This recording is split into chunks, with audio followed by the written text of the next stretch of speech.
information, and all of it confirms what I just read to you, and a whole lot more. Well, who is Craig? He won 9 decorations as a Marine sniper. He spent 26 years with the Tulsa Police Department, where he trained, among other things, SWAT teams for high-rise helicopter insertions, extractions, and surveillance.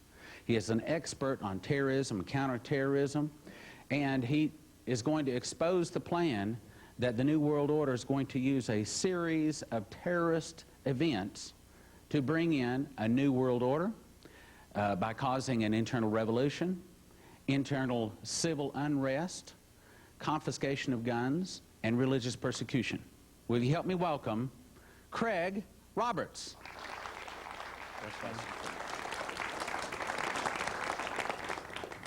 Well, I'm sure glad to be here tonight, and we're going to talk about some very interesting information.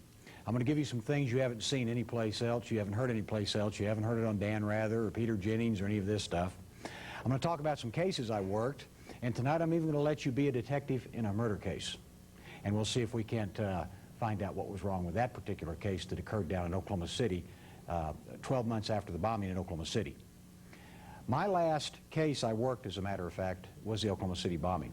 I assisted the FBI on that at their request and put 12 months in working with them, and then eventually split off and started working it with other investigators and freelance journalists, and have assisted Representative Key in Oklahoma City in preparing witnesses for the grand jury, locating witnesses, and so on. And we're going to get into that case tonight, and I'm going to tell you about it and expose some things to you that you haven't seen and make you understand that there's a lot more to it than we ever saw on the 6 o'clock news. And it was held from you on purpose so that you wouldn't know the truth. And we'll get into that. But how did I get involved in all of this to begin with?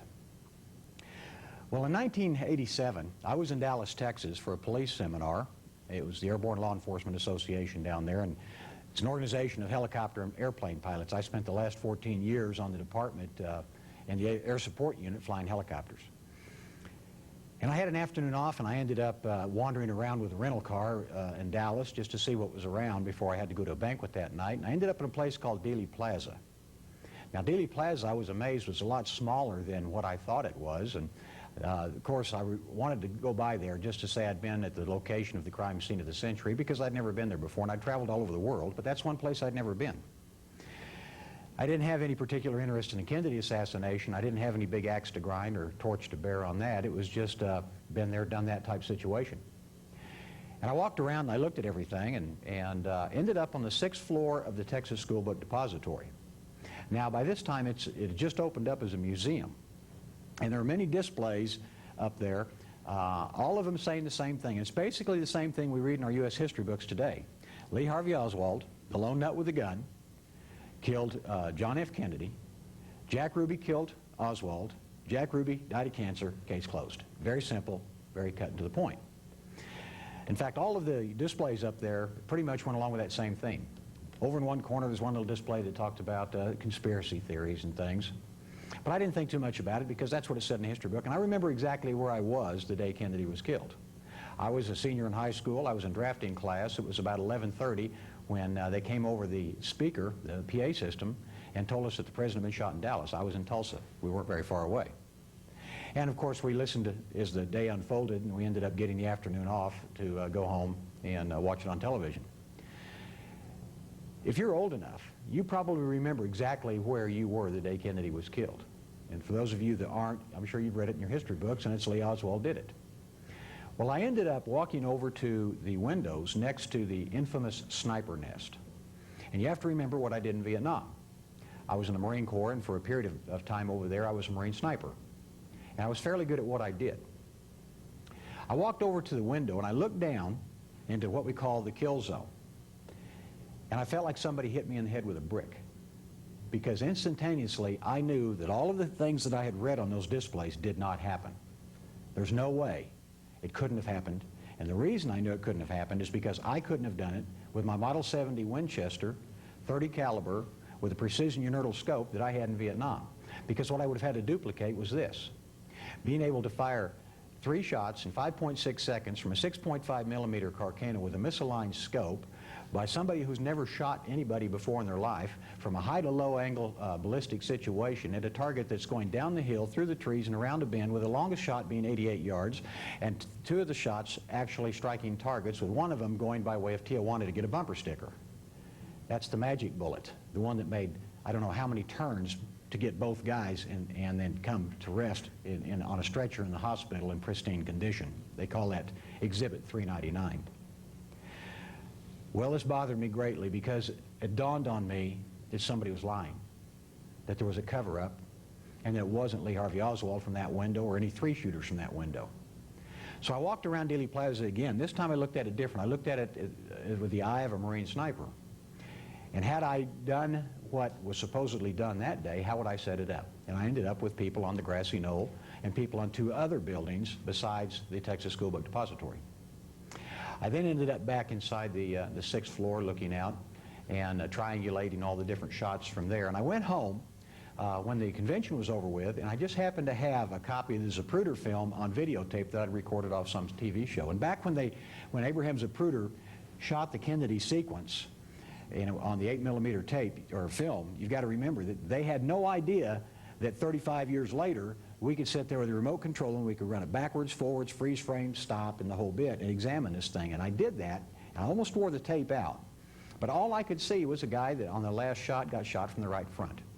I knew what kind of bullet it was, I knew the angle it came from, and I knew it wasn't due to some kind of jet effect or any of that stuff that some of these people come up with. Reason being is because I've seen people shot in the head and I know how it goes. And unless somebody's been out in the field and done it, they're not an expert witness.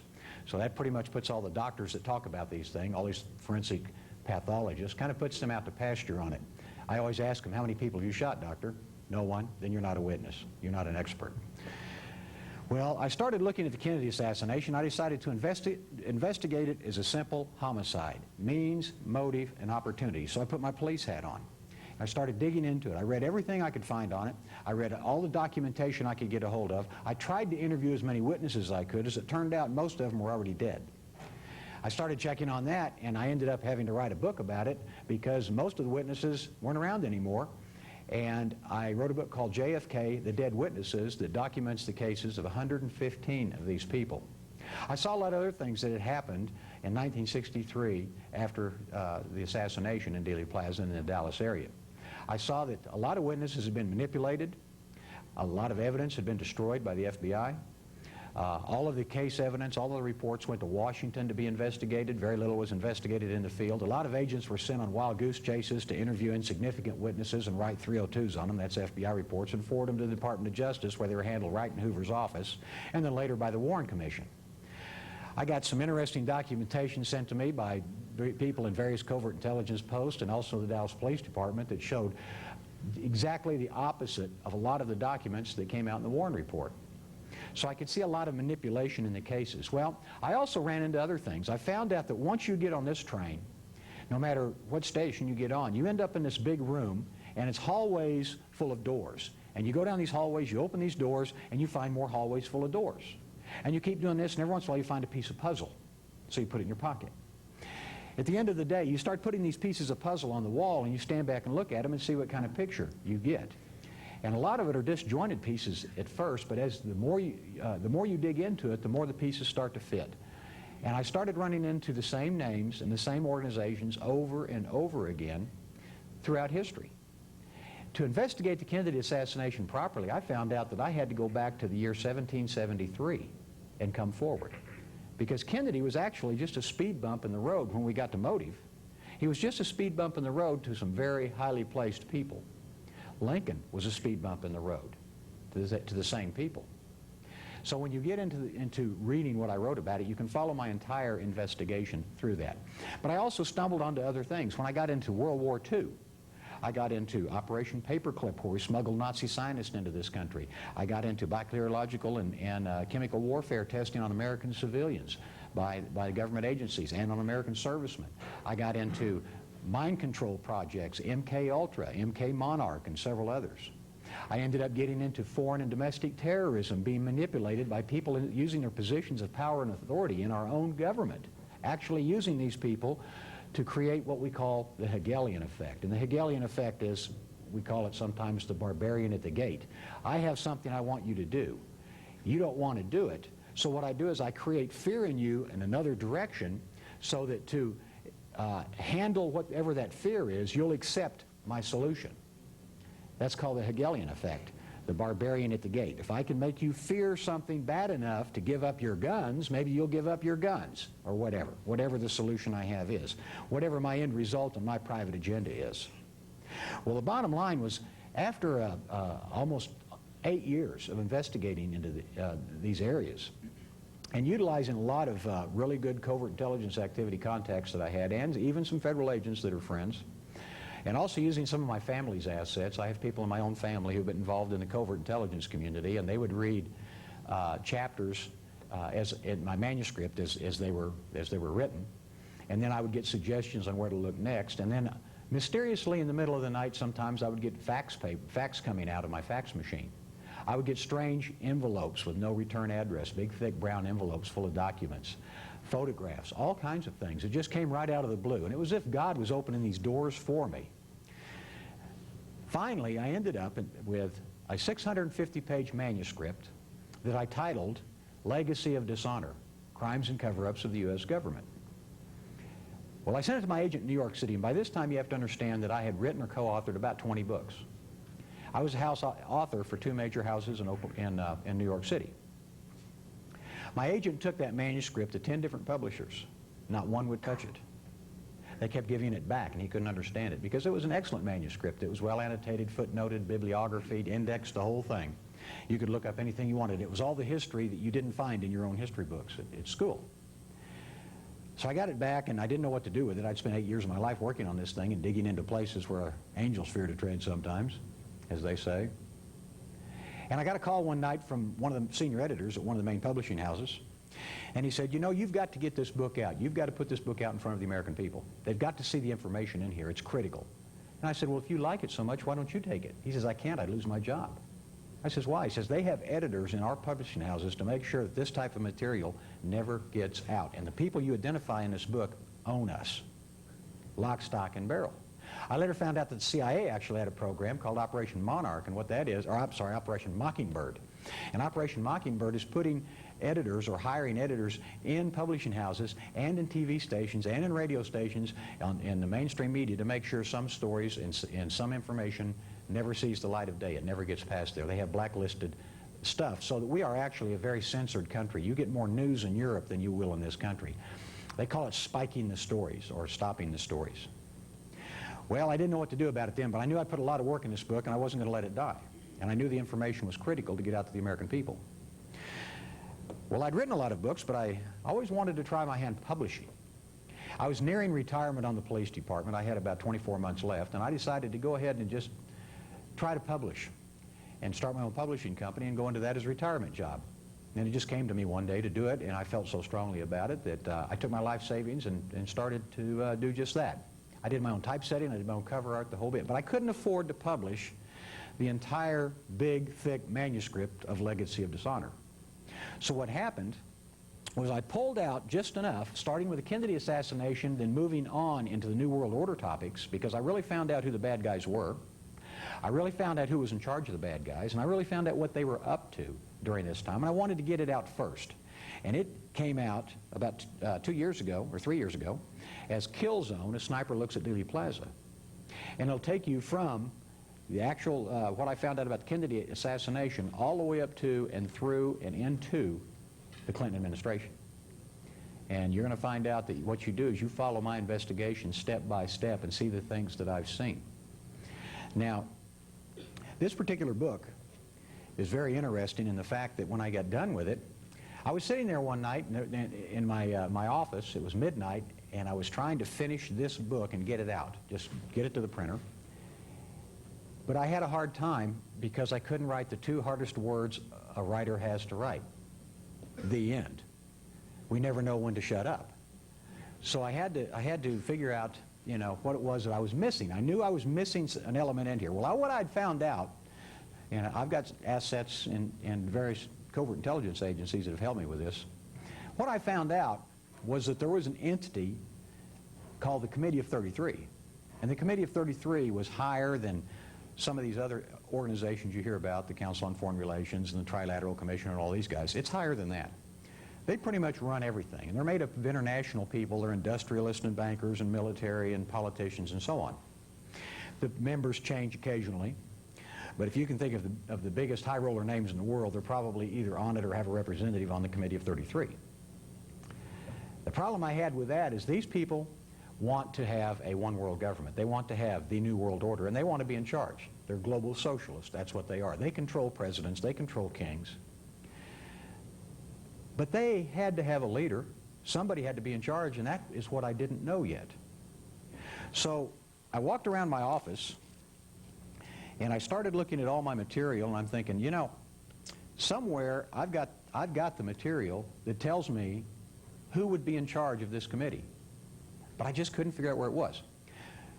So I walked around and I looked up at the top shelf, and I took one book off the top shelf that I had, a really great reference book, the best reference book I had. I walked over and I laid it down on my desk. I opened it up and I said, Father, if you know who this is, and I know you do, would you share it with me? Would you tell me who's in charge of the bad guys? I want a name. I want to know who it is. And so I opened the book and I put my finger down and I read this. For we wrestle not against flesh and blood, but against principalities, against powers, against the rulers of darkness of this world, against spiritual wickedness in high places, Ephesians 6:12. I felt like I got hit with a brick again. And I thought, that's it. Satan's in charge of the bad guys. Well, I already knew that, but I didn't really have him physically sitting there telling these guys what to do. And now I did. So then I had to go back and do some rewriting, and I put scripture at the beginning of each one of the sections in Kill Zone. But I had a lot of material left over, and I had to do something with it. And I had some really great cases and a whole series of case files that I wanted to use. So I got Kill Zone out, and it did so well that it sold out the first printing in about 4 months. That gave me enough money to finance a second printing, and then finally a third printing, and start putting money in the bank toward publishing the next book. Now the next book, God didn't want published right then, or I could have done it. But I got so busy I couldn't finish it. And what ended up happening was I got personally involved now in the Oklahoma City bombing case, in the derailment of Amtrak in Gila Bend, Arizona, and the TWA 800 shoot down. And I did say the word shoot down. So I ended up being able, because of the delay, of putting all three of those cases in to finish the book, The Medusa File. So basically, folks, this book came out, and it sold out in 3 months, first printing. Then it sold out 4 months after that, and now it's in about fourth printing. And if you end up with both of these books, we beat New York City, because you got the book, Legacy of Dishonor, with 5 additional chapters in it. And we end up winning in the long run. God knew what he was doing all along. Amen? Okay, so during this period of time, I end up getting sidetracked on these other cases. And one of the cases that I get sidetracked on is the Oklahoma City bombing case. And that leads me into a lot of other areas. And I got to be able to use my skills that I've developed, my education and experience I've developed throughout the years on terrorism, counterterrorism. And that, plus the research I did on the Kennedy assassination and all of the aftermath of the investigation on Dealey Plaza, I was able to really see through a lot of things on the Oklahoma City bombing case quite early and share with other investigators, and we kind of went a different direction than the Washington end of the FBI did.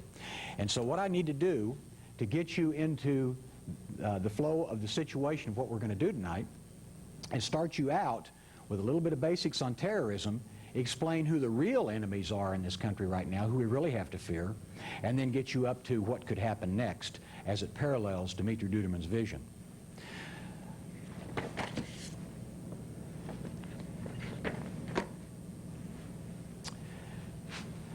The politics of terrorism is exactly that. To understand terrorism, what we have to understand is, what is it? What is terrorism, and how is it used? Terrorism is the use of fear and terror to accomplish a political end. It's normally used by forces of limited capability and limited weaponry. Now, if they had aircraft carriers and airplanes and tanks, they would be conventional forces. They don't have that.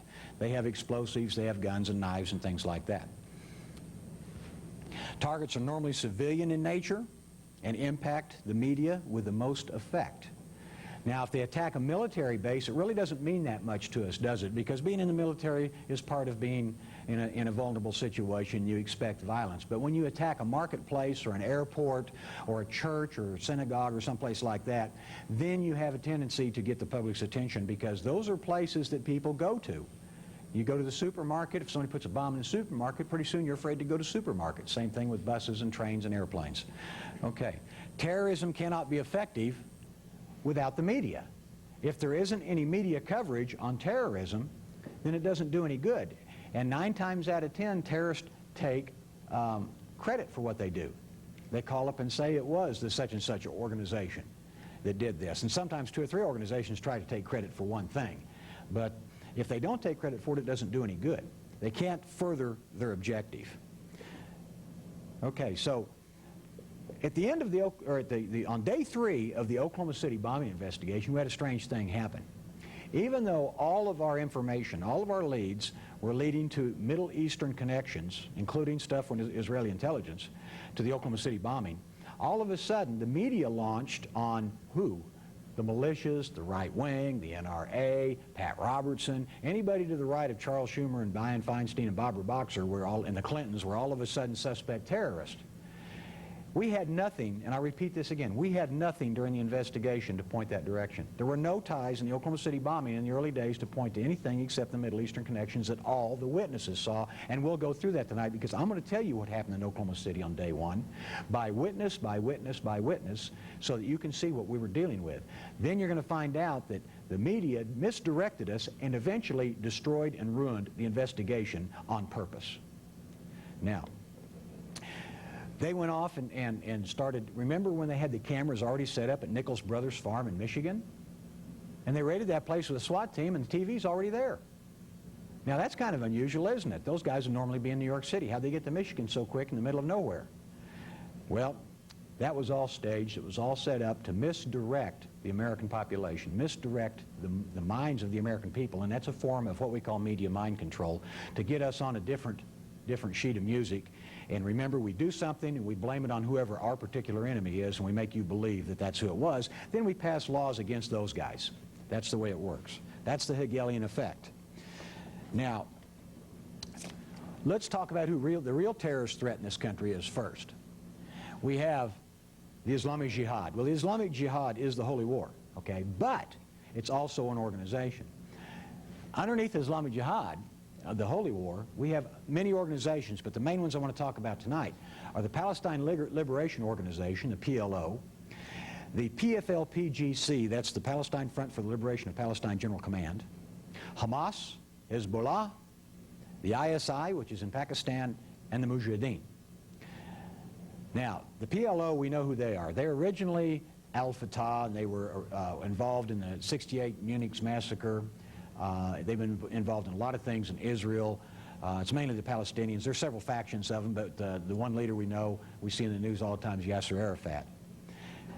The PFLP-GC, the Popular Front for the Liberation of Palestine General Command, you may not be familiar with, so I'll explain who they are.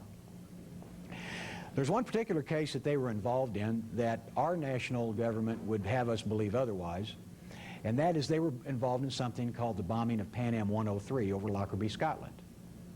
Now, the story that we get out of the FBI right now, and have been for a number of years, is that there was a piece of timer that was found in Lockerbie amongst all the wreckage, and what it was a little tiny brown piece of plastic, a piece of a microchip.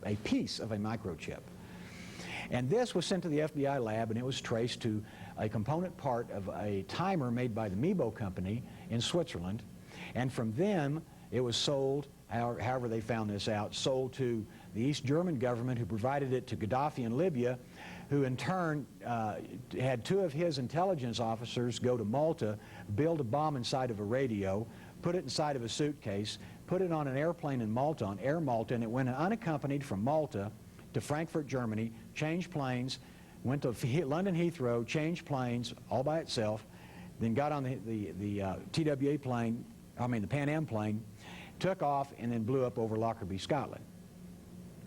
Folks, that didn't happen. This was investigated by some very good investigators that were working for Pan Am and for other people. And what they determined happened was this. We had a Delta Team force go to the Mideast to try to do a hostage rescue. The leader of the Delta Team force was a major named McKay. And he found out that his contact people that were set up for him by the CIA were drug runners. They were people out of the Bekaa Valley of Syria. Now, the Bekaa Valley also produces the terrorists. So the drug runner families and the terrorist families are usually one and the same.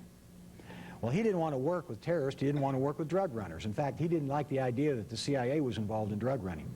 So he was on his way back with his team to Washington after he aborted the mission to tell everybody that I'm not working with those people and you need to know what's going on over there. And the CIA is smuggling heroin into this country through this network that goes to Frankfurt, Germany, and then in a suitcase full of heroin would go from Frankfurt to London and London to New York City. Well, he never made it. He and his second in command were on Pan Am 103. But there's more to it than that. It seems that there were some other things going on as well. The PFLP-GC, the Popular Front for the Liberation of Palestine General Command, was hired to knock down that airplane because it was American and because it was a 747. Now, they set up headquarters in Neuss, Germany, outside of Frankfurt, and a bomb maker named Merwan Kresat built the bomb. And he put it in a Toshiba radio, and he gave it to a kid who was a aspiring drug runner out of the Bekaa Valley, who took the luggage and checked it in, and it was in the same type of suitcase that they always smuggle the heroin in, so it went its own path through baggage handlers that knew exactly what they were doing. They thought it was heroin, and they put it on the airplane, and then when it got to London Heathrow, the same thing happened. This kid was on the airplane when it went down. He was sacrificed, wasn't even told what was going on, and when the bomb blew up aboard the airplane. But what happened was, we actually had something else that happened to this country about that time. If you remember back, we had the USS Vincennes. And the USS Vincennes was in the Persian Gulf when it thought it was being attacked by an Iranian F-14 Tomcat. The airplane took off, it got within the radar area, they engaged the AG's weapon system, and they shot the airplane down, and they scattered people all over the water. Well, because of that, it turned out to be, by the way, an AS-300 Airbus full of pilgrims on their way to Mecca. Because of that, the Khomeini government declared us the great Satan and issued a fatwa on us. Now, a fatwa is an irrevocable contract for the Islamic Jihad, the Holy War. And once a fatwa is invoked, it's never withdrawn until it's completed. And the fatwa was this: they wanted 10 jumbo jets blown up or shot down for the price of the one that they lost. Pan Am 103 is believed to have been the first. Now, the FBI would have us believe, in fact, this current administration would have us believe, that it's these two Libyan intelligence agents, when in actual fact, all of the investigation proved otherwise. I've got the whole story in the Medusa file that names names and actually gives dialogue of people who talked about this and were involved in the planning of it. Then we have Hezbollah and Hamas. Those are very active. Hezbollah is the party of God, and they're all very active in the Middle East and starting to become active in this country as well, as the PLO is. We have also ISI in Pakistan. That's the internal security element of Pakistan. That's the Pakistani version of the CIA. Now, just you might find it interesting right now that with the Clinton reduction in force and the Bush reduction in force that we've gone through in the aftermath of the Gulf War, we are the 8th most powerful military force in the world. We're number 8, the United States is. Pakistan is 5th. China's 1, Russia's 2. Think about that. Now, the ISI basically was working with the CIA in training the Mujahideen along the Baluchi area of Pakistan, the western end of Pakistan, which is along the Afghani border, back during the Afghan War when we were sending the Afghani Mujahideen in to fight the Russians.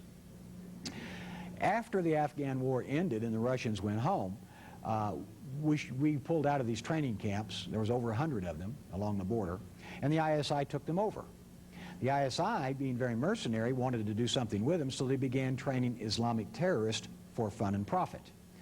And anyone that was part of the Islamic Jihad that wanted to send their people from any country, didn't matter what it was, there to be trained, could do so for a fee. Once these people were trained in these terrorist training camps, a lot of the instructors, by the way, were former mujahideen. They were sent back to the countries they came from, or they were infiltrated into countries that became their targets, their missions. One of the major countries, in fact, the major country, is us, the United States. Israel is one, of course, and Egypt is another, and there's countries in Europe, and also Bosnia. We now have mujahideen, we now have Muslim terrorists being trained, sent to Bosnia for the Muslim side to face our guys. Now, the ones that are sent into this country come in through two directions. One is through Mexico City, through a PLO office down there, and the other is through Cebu Island in the Philippines, Cebu City on Cebu Island. That's the home of terrorism in the Western Pacific. And we'll start seeing some of these names cropping up again as we go through the material tonight. You remember Ramzi Youssef?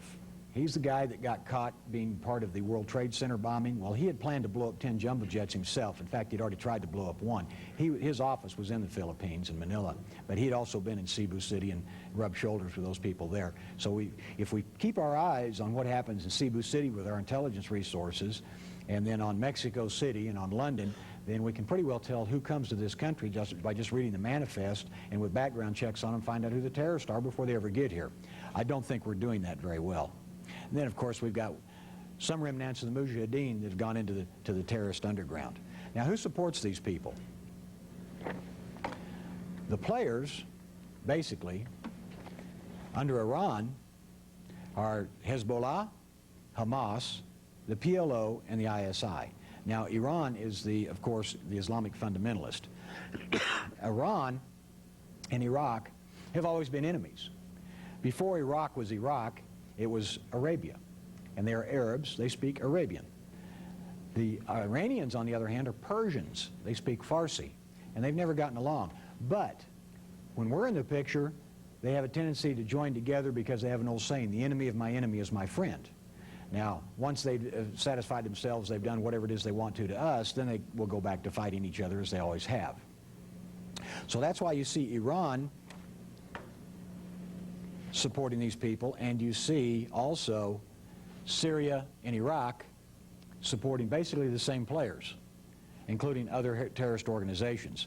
Now, what's pretty frightening today is the weapons that they have available to them. It used to be plastic explosive, dynamite, TNT, assassinations, things like that. But now they also have in their arsenal many other things that we'll talk about, including biological, chemical, and yes, even nuclear. The main threat today that we have in this country is terrifying. At the end of the Gulf War, we had 10,000 Iraqis that were brought into this country through Guam. They were part of the Iraqi National Congress. They were anti-Saddam Hussein. They escaped out of Iran. They sought asylum. The State Department put them in Guam and eventually brought them into this country. Not too much to fear from most of those people. But something else happened about the same time. You remember the 60,000 or more soldiers that surrendered to us as we went through the gap into Kuwait from the trenches. Well, behind those guys were the Republican Guard. Now, the Republican Guard's made up of several divisions, and there were a lot of those guys that didn't surrender. We had to physically fight them, had to physically capture them. Of that lot, we got over 3,500 were brought into this country by the State Department. And they were brought into Carlisle, Pennsylvania, then resettled all over the country in the major cities, and then eventually filtered out in some of the smaller cities. Those guys, in turn, started forming terrorist cells. And we know that they were settled in New York City, Boston, Houston, Miami, Dallas-Fort Worth area, Oklahoma City, Los Angeles, San Francisco, and Seattle, Denver, and then later on into other cities as far down as Tulsa and probably a city the size of South Bend. I don't know. Now, the reason we know about this is the Veterans of the VFW, the DAV, and the American Legion all published it in their magazines, and they said, hey, wait a minute. This is the country that leaves our POWs and MIAs behind in World War II, Korea, and Vietnam, but yet we bring enemy POWs that fought against us over here, resettle them in this country, pay them to be here, give them a job, and give them a place to live. Something's wrong. Write your congressman, write your senator. So a lot of us did, and we got it shut off, but we think that there may be as many as 5,000 that actually did get into the country. And they're all over the place, and we may run into those guys again. In fact, we will run into some of them again when we go to the Oklahoma City bombing case. Okay, so how do these guys think?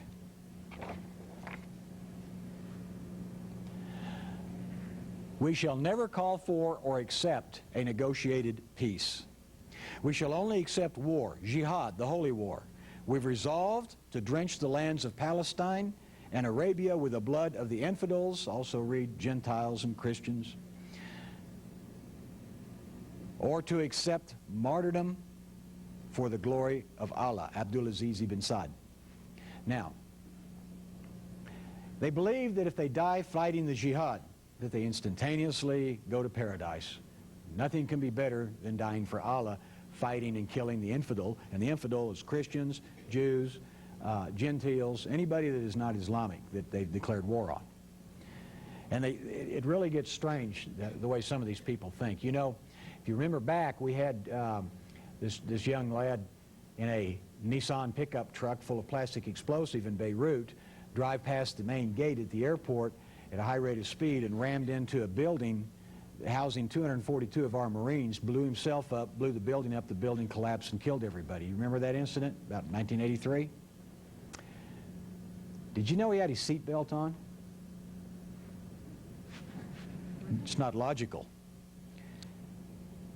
That guy thought he was going instantaneously to paradise. There's many others, as a matter of fact, that have done that. The marketplace in Jerusalem, where they strap explosives to their bodies, walk in the middle of the marketplace, and detonate it. You can't understand what you're up against unless you understand the mentality of the opponent. And the mentality of this opponent is they will die for the cause in a heartbeat. And what do they have available? Well, you've got bombs and other explosives.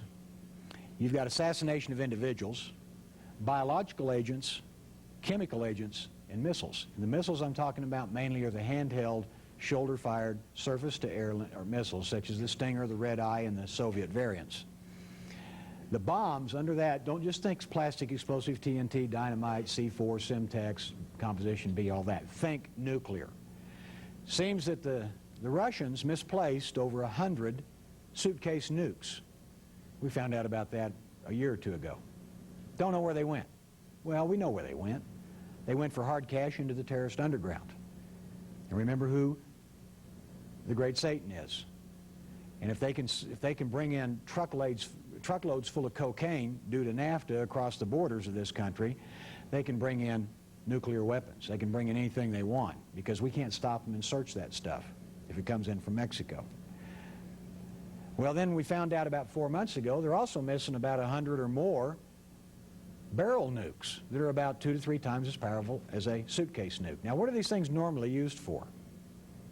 Well, we had them, we call them backpack nukes. They're called special purpose demolitions. And they are used for demolition purposes, such as during the Cold War, if we had to withdraw across Germany, being chased by the Russians through the Fulda Gap, and we had to do a fighting withdrawal to the English Channel, we would leave stay-behind teams behind, and they would be able to place these devices on bridges, dams, airports, railroad stations, things like that, set one timer and leave, which is a lot easier than having to use a whole engineer company stringing charges all over the place and hoping they all go off. Plus, it takes a lot of time to do all of that. In this way, you could even jump somebody in with a parachute. They could set the charge and leave and have it go off later. The Russians had the same thing. They had them that their Spetsnaz teams could go in and use them for sabotage behind our lines. Well, now they're out in the terrorist underground. They can be in the back of a station wagon or a rental car or a pickup truck, and they could drive them to downtown anywhere, and they could set the timer on them and leave them. And a few hours or a day later or 2 days later, all of a sudden, we got 18 to 30 square blocks vaporized. Now, the biological agents that we're talking about, mostly are going to fall under the same weapons that the military's been experimenting with since World War II. Not just our military, but the Japanese, the Germans, and the Russians, and the Chinese. At the end of World War II, we captured some Japanese scientists, actually made deals with them, out of a unit called Unit 731. And Unit 731 was based in Manchuria. And they used American POWs as guinea pigs for their biological warfare experiments with 30 different types of diseases to find out which were the most effective, which were easily vectored from one person to another, etc., etc. This was under a General Shiro Ishii. At the end of the war, just like Operation Paperclip, where we brought the Nazi scientist over here to start our rocket program, among other things, we brought Shiro Ishii to Tokyo and made a deal with him and his staff that they would not be tried for war crimes for killing over 800 American POWs, using them as guinea pigs, if they would share the information they got with us. And that went to Fort Detrick, Maryland, and started our biological warfare test station. The Russians captured some of his people when they invaded Manchuria. They moved them into Russia, and they did the same thing. And they ended up basically experimenting with the same things that they did during World War II, which is anthrax, pneumonic plague, bubonic plague, and several others. But anthrax and the plague seem to be the top ones that they are able to use. And they genetically injured and engineered and altered these things to make them even more effective, so that like anthrax today, the normal veterinary anthrax vaccine won't even work against military-grade anthrax. We ended up selling this stuff to Saddam Hussein when he was fighting Iran. And they actually used sarin nerve gas on the Kurds and the Iranians, and we're pretty sure he used some biological weapons as well. So he's got that stuff over there. That's what the UN people are over there looking for, that they keep moving the things around. And our government is definitely afraid that he's going to use it not only over there, but probably in this country as well, because I've talked to some of the FBI agents that I trust, and they are really taking it serious to the point to where even FEMA's going around right now trying to tell cities what to do, as if that's going to do any good. We'll get back more into that a little bit later on when we talk about the threat. But let's look at what types of terrorist targets that we're really dealing with by category. In the United States, or anywhere in the world, they all fall under the same 5 categories. Now, there's actually 6 categories of terrorist targets, but only 5 are ground-based. The 6th one is a ship at sea. We call it the love boat scenario or the Achille Lauro scenario. Cruise liner hijacked by terrorists, they hold it for ransom or whatever. Actually, we don't worry too much about this one, because how many of us are ever out on ships? Like I told you before, we normally would have to go to marketplaces or post offices or federal buildings or train stations, you know, the places we would normally go. We fear something happening there. We don't fear something happens on a military base. We don't fear something happens aboard a ship. In fact, since Titanic came out, we probably won't have anybody riding ships anymore. But the 5 ground-based categories we've got are thus: a private building or private property. This would also include dams and bridges and highways and things like that.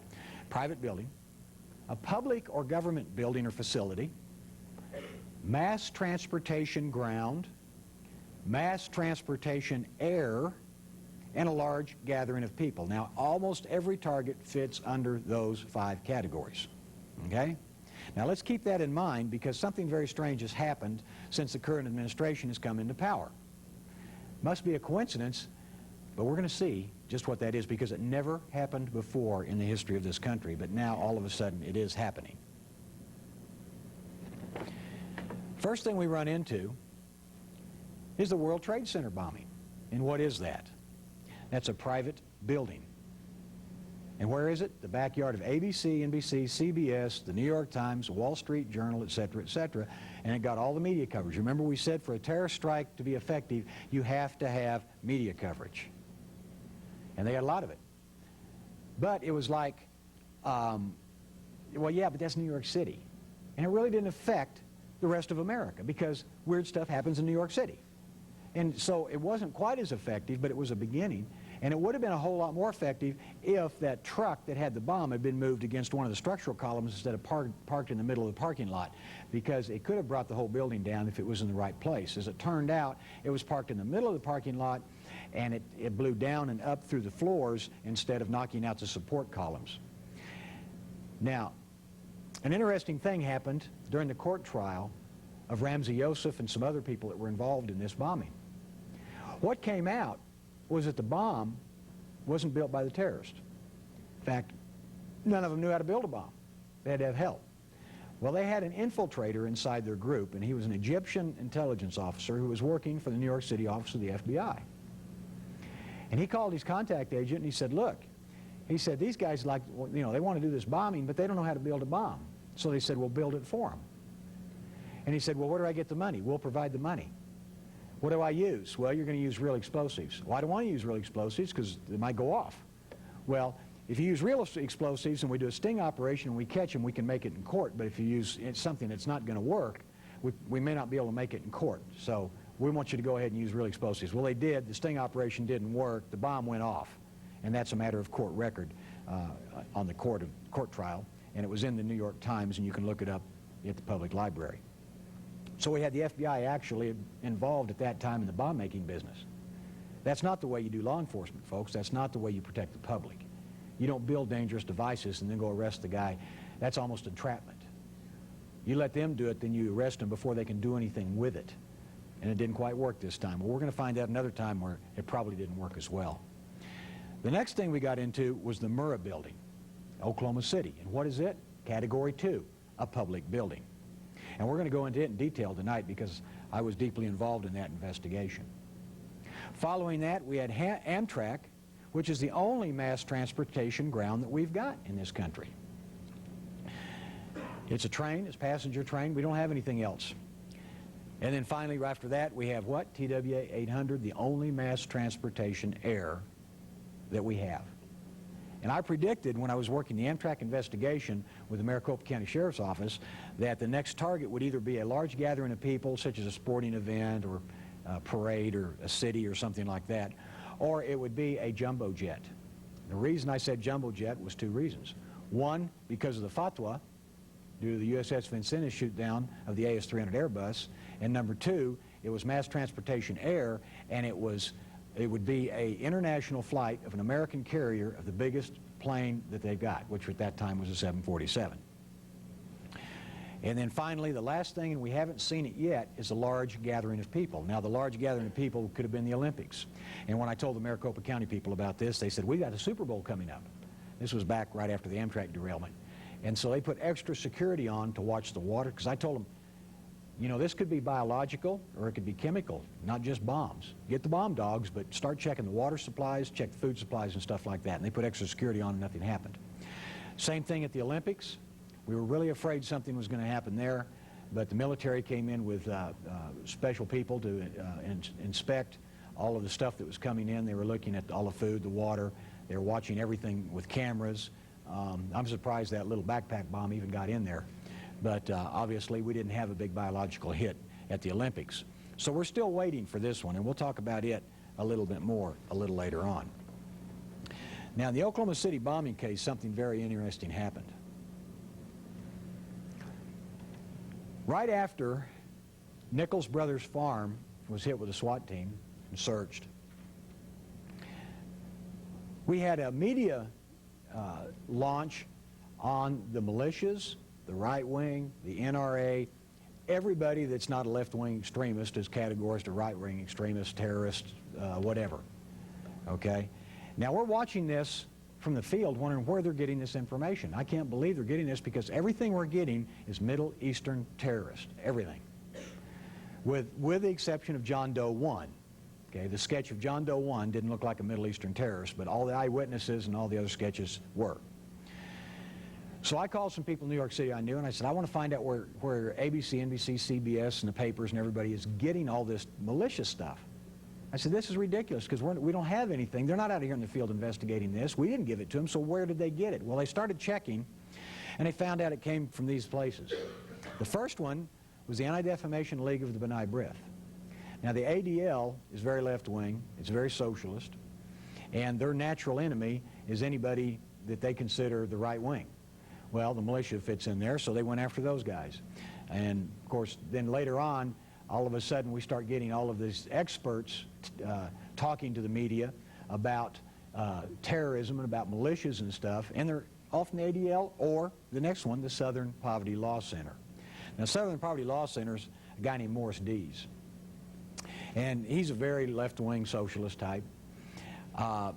He originally started out as a self-appointed watchdog for the Ku Klux Klan, and he convinced a lot of people in this country that there's something great to fear about this huge, terrible movement of the Ku Klux Klan. They're out there, they're everywhere, and they're out to get you. I'm the watchdog. I've got a newsletter called Klan Watch, and I'll send it to you if you'll donate money to the Southern Poverty Law Center. Well, he got donated a lot of money. But eventually the Klan started, being reduced in significance, like, the Klan leader in Tulsa quit because he got tired of going to meetings where only him and 2 other guys showed up. So this was happening all over the country. We saw a lot of the KKK people start to migrate over and get into things called the Aryan Nation, the White Aryan Resistance, the Stormfront skinheads, boneheads, whatever they are. They started getting into all these neo-Nazi type things. And I want to say something for the record right now.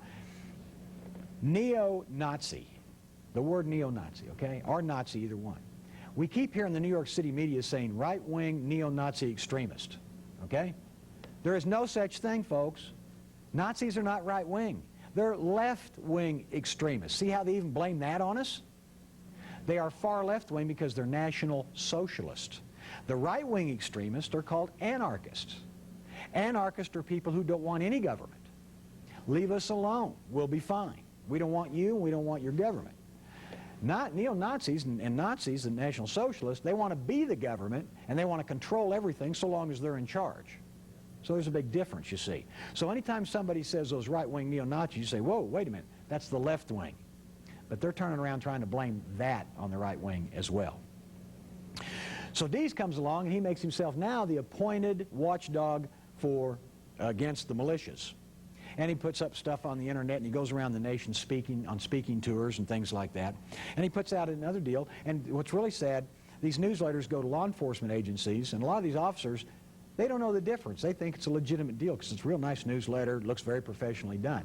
What they don't realize is there's a big private agenda behind it. This one's called Militia Watch. And if you get onto the internet and you look up the Southern Poverty Law Center, he's got all these terrorists listed by name. And you read in there, and some of these guys, they haven't ever bothered anybody. But Dees doesn't like them. Now, I watched Dees when he came to Tulsa, Oklahoma. He gave a speech at one of our colleges there. I watched this guy, and he made this big deal for an hour about militias, terrorists, terrorist militias, militia terrorists. And he did this, all through this whole thing, ingraining into the people out there that that's the big problem in the country, that these gun nuts, these radicals, these NRA members, and so on, are out there to get us, and they're everywhere, and I'm watching them. And then at the end, people sent up little cards with questions on them. One of the cards had this question: what do you think of Christian fundamentalists? And he read that, and he says, Christian fundamentalism is far, far more dangerous than the militias. Now, what did he just say about the militias? They were all terrorists. What does that make us? Kind of goes hand in hand with what the FBI found out after Waco when they asked Janet Reno, what is a cult? And she said, well, that's a group of people who read the Bible and believe what it says. They meet regularly. They have a leader. And they probably have guns. Well, there goes all the Baptists. And probably everybody else as well. So basically, we have this type of, and the media is grabbing onto these people and letting them spout this stuff over and over and over again. But you can't get an opposing view. Now they're traveling around the country and they're talking to seminars of law enforcement officers, and these young kids don't know the difference. The older officers like me, we all knew. We knew the guy was full of hot air. We knew that he wasn't being truthful. But the younger officers sit there and they read the literature. It's a seminar. They were sent there by the chief. Obviously, it's the truth. And they start looking for people with, too many American flags on their cars, or a lapel tack that shows a Minuteman, or a rebel flag, or whatever. And all of a sudden, they get you out of the car spread-eagled, and you're a terrorist. Well, I talk to a lot of officers around the country all the time, and I say, now, wait a minute. What about the Constitution? What do you mean? Have you read it? Yeah, back in high school. No, you didn't. You read the preamble. You never read the Constitution in high school. Now, you took an oath to support and defend and obey the Constitution of the United States. Tell me what the First Amendment says. The Second Amendment, the Fifth Amendment, the Fourth Amendment, and the Tenth Amendment. They can't. Most of them know the Fifth Amendment. They said, oh, yeah, that's you don't have to testify against yourself. And the First Amendment is freedom of speech. Well, it's freedom of the press and freedom of religion, too. They forget that part. And the Tenth Amendment, they haven't a clue. So I tell them, well, you're not going to understand the 10th Amendment unless you read the Constitution, because the 10th Amendment tells the federal government, if it's not in the Constitution, you can't do it. Of course, they do it all the time anyway. The federal government quit obeying the Constitution a long time ago, unless they want to use it against somebody. So now we're having to go through giving seminars to police officers to try to explain to them, hey, there's this document, it's called the Constitution, you've got to read it, because if you don't, you're going to get sued, and you're going to lose your pension, your house, and everything else. And they go, oh, now you got their attention. That's how you do it. Okay. Now, all of these organizations do what? They blame the right wing. Now, the more they can do this, then the worse off we are, because they're not only blaming the right wing, they're blaming the churches, and they're blaming Bible-believing Christians. And now we know that this was going to happen, because in the Bible it tells us that the Christians are going to be persecuted in the last days. Well, they've always been persecuted, but it's just going to get worse. And now it's getting worse right here in our own country. And we'll go a little bit more into that later on. Before I get into the Oklahoma City bombing, I want to tell you a really quick story. And it's a situation that happened to me last year. A year ago in April, I was supposed to do a seminar, and the night before I was going to do it, I got this pain in my side. And it got worse and worse, and it kept me up all night. And I couldn't do the seminar next day. I was so sick. I had a national radio show then up on satellite, and I was doing 3 hours a day on the radio show. And so for the next month, I noticed as I was trying to do the radio show, I got more tired every day. And I was starting to get real pale skin. I was getting headaches. I would go upstairs to my office, and I would have to rest at the top of the stairs, and I was just continually getting sicker. And I thought it had to be some kind of virus or flu that was going around. I wasn't sure what it was. One morning, I got up, and I looked at the newspaper, and there's an article in there, and it talked about hepatitis A, B, and C. And I looked at that, and I had about half the symptoms. And I said, that's got to be what's wrong with me, hepatitis. So what I did is I went to the doctor after I got off the radio show that day. I had the lab work done. They got up, got the lab work back, and the doctor looked at it, and he says, I've got a really neat doctor. He's a Chinese doctor named Dr. Jing. Doesn't speak very good English, but he's a good doctor. And he says, you go to hospital, get transfusion right now. And I said, no, it's not transfusion, doc, it's prescription. Hi, doctor, I know the difference between transfusion and prescription. Not prescription. You need transfusion or you die. And I said, what's wrong? Blood count 6, should be 12. 6, no good. You go hospital. So I went, they ran tests. The next day they found out what it was. I had a tumor in my colon. The following day, I went into surgery, and they took out half my colon. I've got a really good surgeon, Air Force colonel, retired. He's one of these guys, he's quick, he's good, but he thinks, why use a scalpel if a chainsaw's faster, They took out half my colon, spliced it back together, and I was in the hospital about 9 days before I finally got out. I would not recommend that weight loss program to anybody. It's rather painful. But when the results came back from the lab, it turned out it was malignant. So I went through the operation. They did the resection, and about a day later, the results came back from the lab, and it was malignant. And I got out of the hospital after about 9 days. I went home. 2 weeks later, I had to go see an oncologist. That's a cancer doctor. And he brought my file in, and he said, what you had was a stage 2 tumor.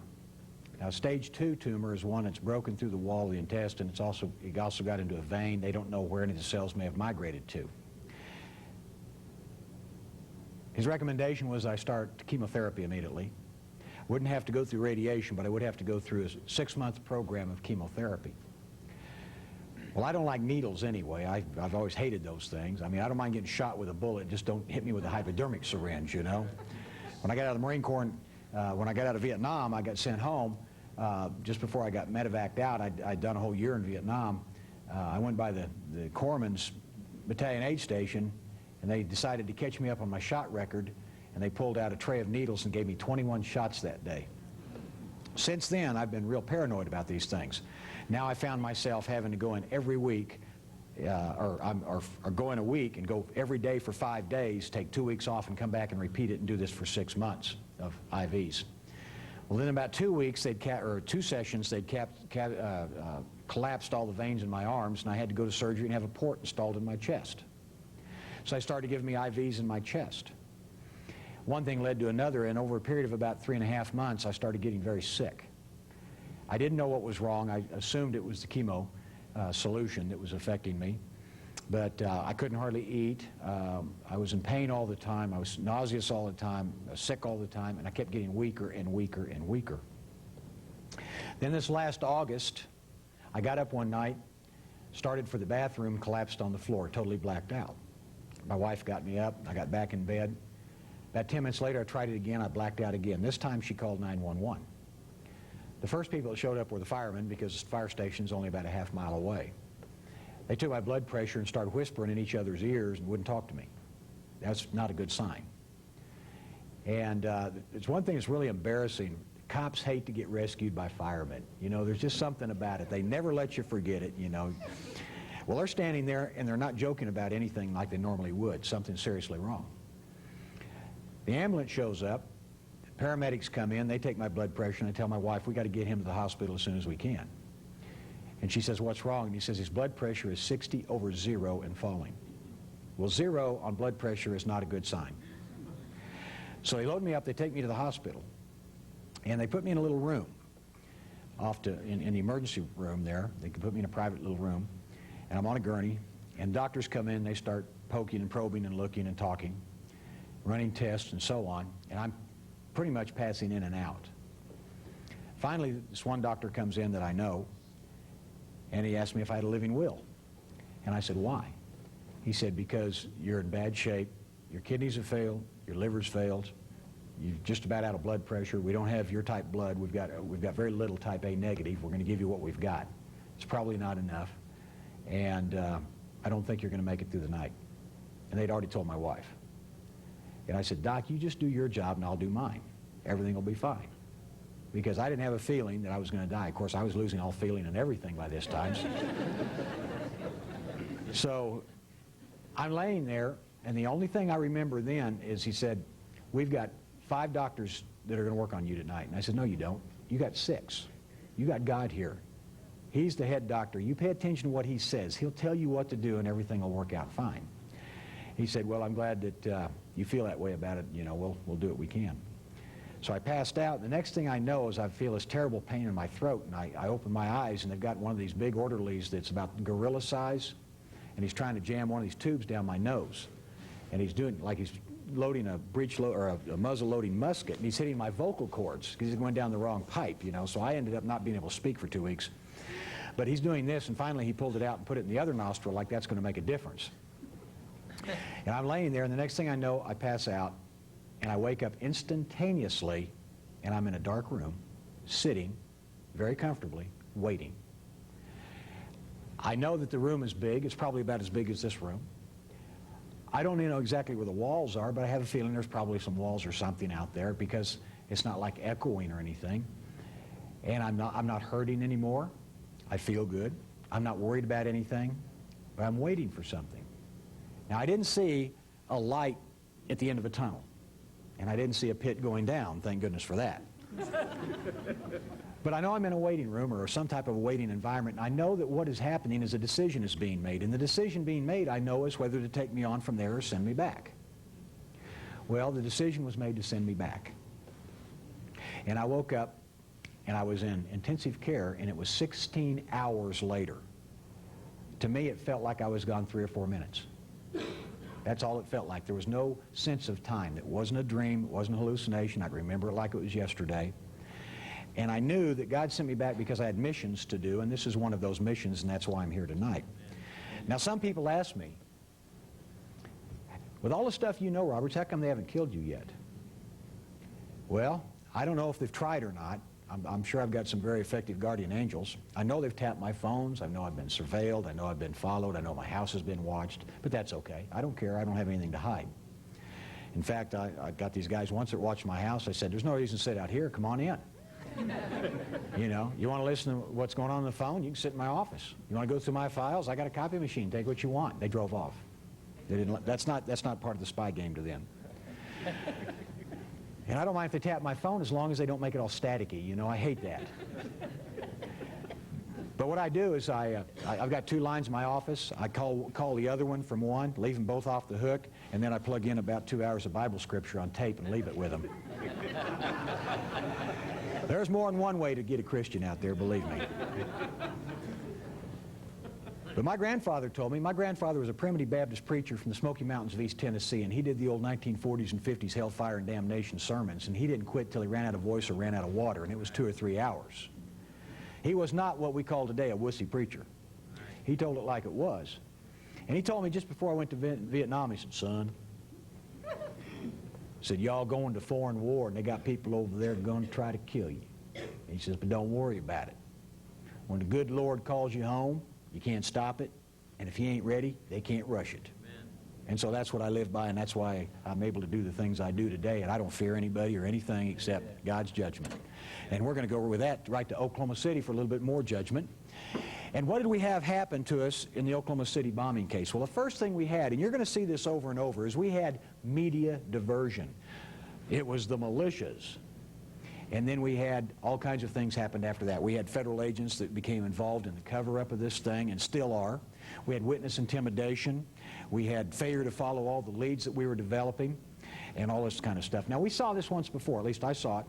When I was investigating the Kennedy assassination, we ran into the same thing. We had FBI agents that were told to chase, hither and yon on wild goose chases and write reports on insignificant nothing. They were doing 302s or FBI reports on interviews of people that had absolutely nothing to contribute, and they were sending it all to Washington to be filtered through and handled by J. Edgar and his staff, and then to the Warren Commission. And basically all they did is they assembled about 2 million documents, of which about 80% is totally superfluous. It doesn't mean anything. But it looks like they did this massive great inspection and investigation when in fact they didn't. We saw the same thing in Oklahoma City, and it happened about 30 days into the investigation.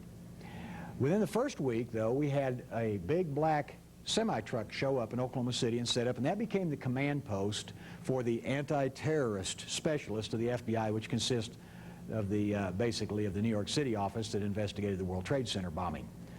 Now, we should have known something was wrong at that point, but what they did is they took the normal field agents in Oklahoma City and Tulsa, and they put them out in the field chasing interviews of, Grandma Fletcher and little Rosie Posey and Joe Smith and Sam, Snelling or whatever. Ask them if they know anything about it, write a report, get it back, and then we'll give you some more assignments tomorrow. So basically it was do nothing at work, but it was generating paperwork. But they weren't allowed to investigate anything. They weren't allowed to compare notes. Everything had to go through the guys in this black semi-truck. And then it went up to Jack Reno's office. Janet Reno. Yeah. Went up there, and they handled it at that end. And what we saw with the media saying it's the militias and it's the right-wing extremists, it's this, that, and the other, we saw the investigation start to deteriorate. Then we saw something else happen that really destroyed the investigation 30 days into it, and it's why we only had 2 guys to take to court, and I'll explain what happened. To understand what happened, you have to understand what happened in Oklahoma City on day one. And I'm going to give you the breakdown by the eyewitnesses, okay? We've got McVeigh and John Doe 2. John Doe 2 is the second guy in the Ryder truck that didn't ever go to trial and never got arrested, and he's still out there somewhere.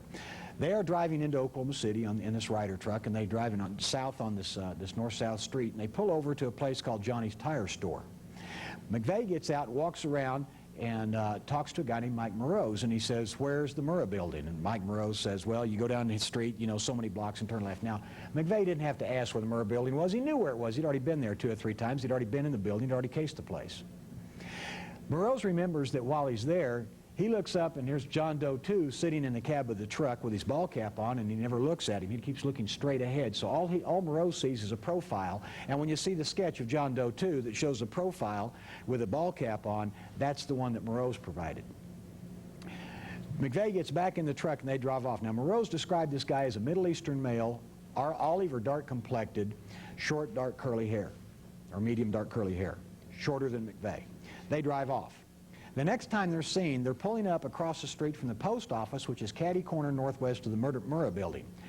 and they pull to the south curb line and park. And the reason they park there, and there's some meters there, but the reason they park there is they can't get in front of the Murrah building yet. The reason they can't get in front of the Murrah building is all the parking places are taken up, because now it's 9 o'clock in the morning, or coming up on 9 o'clock in the morning. We've got a witness at the post office who looks south right across the street, sees the Ryder truck, sees McVeigh get out, walk around behind the Ryder truck, and he's talking to a shorter, dark-complected, Middle Eastern-looking male on the sidewalk, and they're animatedly using their hands as they're talking, while John Doe 2 is still sitting in the cab. So now we got John Doe 1 McVeigh, John Doe 2, and John Doe 3. Now, down at the Murrah building, while all this is going on, we've got two Middle Eastern males wearing blue jogging suits standing in front of the front door. And we've got witnesses that go by and look right at them and wonder what they're doing there. Well, the reason they're standing there is because they're getting ready to hold a parking place for the Ryder truck, because right now there's a brown UPS truck parked in front of the Murrah building. When the UPS truck moves, they jump out, hold the parking place, signal McVeigh. McVeigh drives the Ryder truck down, pulls it in front of the Murrah building, and then McVeigh and John Doe 2 get out of the truck, go straight across the street, get into the yellow Mercury that's been pre-positioned there, back up, turn around, and leave the parking lot at a high rate of speed. And as they do, and they're rushing north through the parking lot and swing into the alley eastbound, they almost run over a guy who has to jump out of their way. He's standing there outside the Journal Records building smoking his pipe. He looks right at them, not more than 3 or 4 feet away, looks at both of them, remembers what they look like, and as they leave, he looks at the back of the car and sees the license tag hanging by one bolt. Now, he puts it out that it's a white license tag, but the FBI, for some reason, put it out that it was an Arizona tag. He didn't say Arizona, but Arizona tags then were brown. So all over the state, we're looking for this car with a brown tag, when in actual fact, it didn't have a brown tag at all, it had a white license tag. Now, at the same time this is going on, we've got the two Middle Eastern males at a high rate of speed leaving eastbound on the street, because their brown GMC pickup truck was parked about 3 meters down from where the Ryder truck parked. Interestingly enough, I have seen with my own eyes a large blow-up of a surveillance photograph taken by a law enforcement surveillance team of the front of the Murrah building with the brown UPS truck parked in front just a few minutes before the Ryder truck pulled up. Now stop and think about what I just said. The government says it didn't have any foreknowledge. The government says it didn't stake the building out. If so, who took this picture? Okay, now, we've got those guys leaving at a high rate of speed. We've got McVeigh leaving at a high rate of speed. Somewhere he dumps out John Doe 2 and he continues on. Now he's headed toward Kansas at about 80 miles an hour. Well, what he didn't realize, or what whoever planned this thing never counted on, was an Oklahoma State trooper entering the scene by the name of Charlie Hanger. Now, Charlie pulls out, and he's headed toward Oklahoma City to help however he can at the scene of the bombing.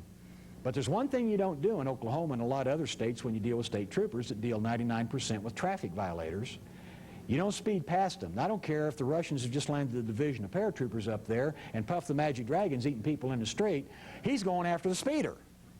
So Charlie does a U-turn, chases his car down, and lo and behold, it doesn't have a license tag. The guy pulls over, and the rest is history. He ends up arresting McVeigh, and he puts him in jail in Perry, Oklahoma, and he goes on to Oklahoma City, and later on, when he's looking at the sketch, says, hey, I arrested a guy like that a couple days ago up by Perry, and he's in jail in Perry. Well, he was just getting ready to bond out when they nabbed onto him. Otherwise, he would have been gone. Now, the license tag was found. It was found about 6 or 8 blocks short of where McVeigh got stopped by Charlie Hanger. It fell off the car somewhere up there. Citizen finds it, says, I bet this is the tag they're looking for, pulls off the next exit off the interstate, and turns it in at a little real estate office for them to call the police. They call the police never show up. They call the sheriff's office never shows up. They call the FBI is not interested, so they call Channel 4 in Oklahoma City, and they pick it up.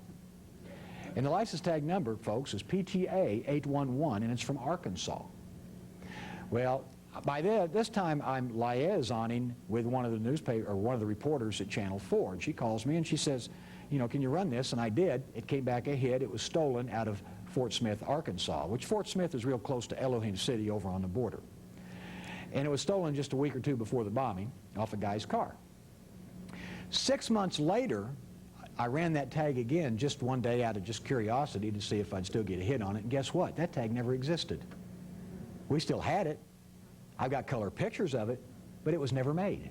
It's a skip in the files. Now, McVeigh couldn't have done that from jail. It had to be somebody inside the government that removed this as evidence. They wanted it out of there.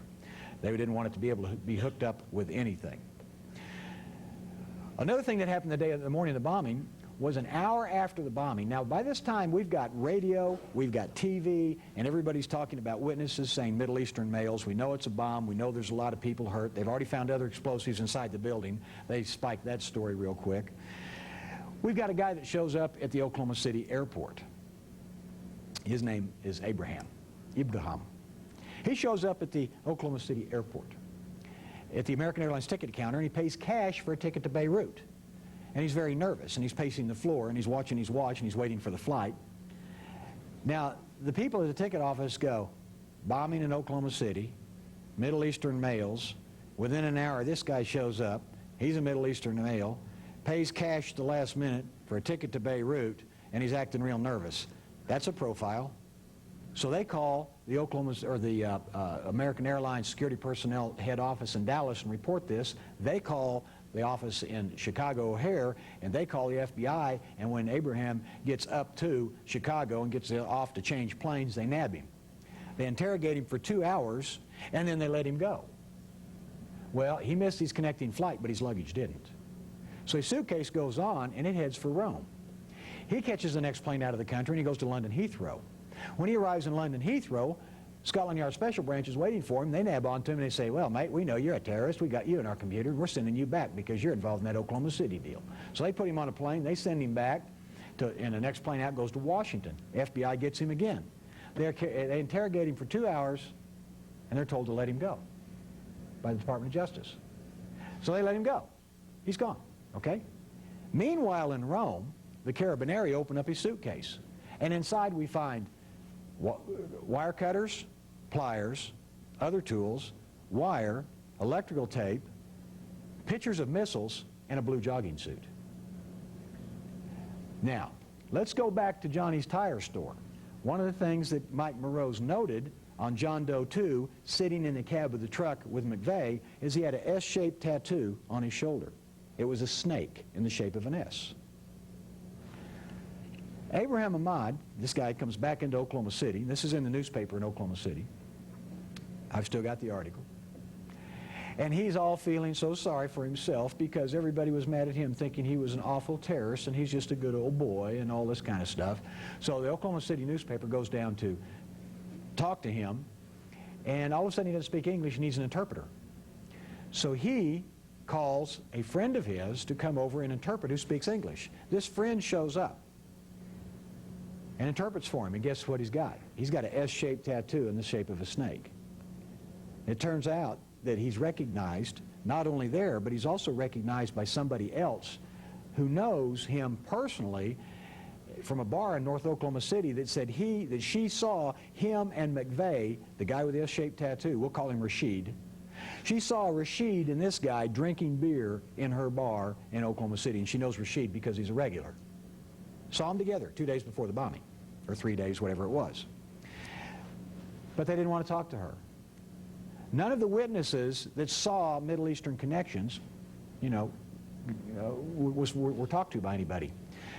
Now, as soon as Abraham was released by the FBI in Washington, the significant event that happened was Reno and Clinton stood up and said, there is no Middle Eastern connection to the Oklahoma City bombing. There is no Middle Eastern connection. We apologize. And that's it. End of story. And at that point, the FBI stopped investigating all Middle Eastern connections and leads that we had on it. That's all we had. And we had a lot of them. Well, not all of us quit investigating it. Only the FBI did. I didn't work for the FBI. I was only assisting them. By now, I'm already hooked up with about 10 other investigators, and we start looking into, we follow the right leads. We talk to the witnesses, and we follow those leads. And we find out who Rashid is.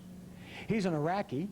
He was captured on Highway 8 west of Basra. He was a lieutenant in the Hammurabi Division of the Republican Guard, and he was one of those guys that put explosives on the oil wells in Kuwait and blew them up. He was brought over into this country as one of those 3,500 POW guys that were brought over here by the State Department. And he was in a cell full of Iraqis, of which we've got photographs of. We tried to give to the FBI, and they didn't want to see him. It was looking like trying to show a cross to Dracula. And he's in this cell with these other Iraqis, and they work for a PLO guy in Oklahoma City. This PLO guy makes money in Oklahoma City, and he takes it to Israel, to Jerusalem, and gives it to the PLO. And here these guys are working for him. And this particular guy, the morning of the bombing, was supposed to be working in a house in North Oklahoma City painting the garage. The neighbors say nobody worked on that house that day, and the guy's time card was falsified by the secretary of the company. It was a HUD home they had bought and they were fixing up, and he'd supposedly had these guys working in his HUD home. No one was there that day. And the PLO guy that owns the company, his wife was killed in the bombing that day.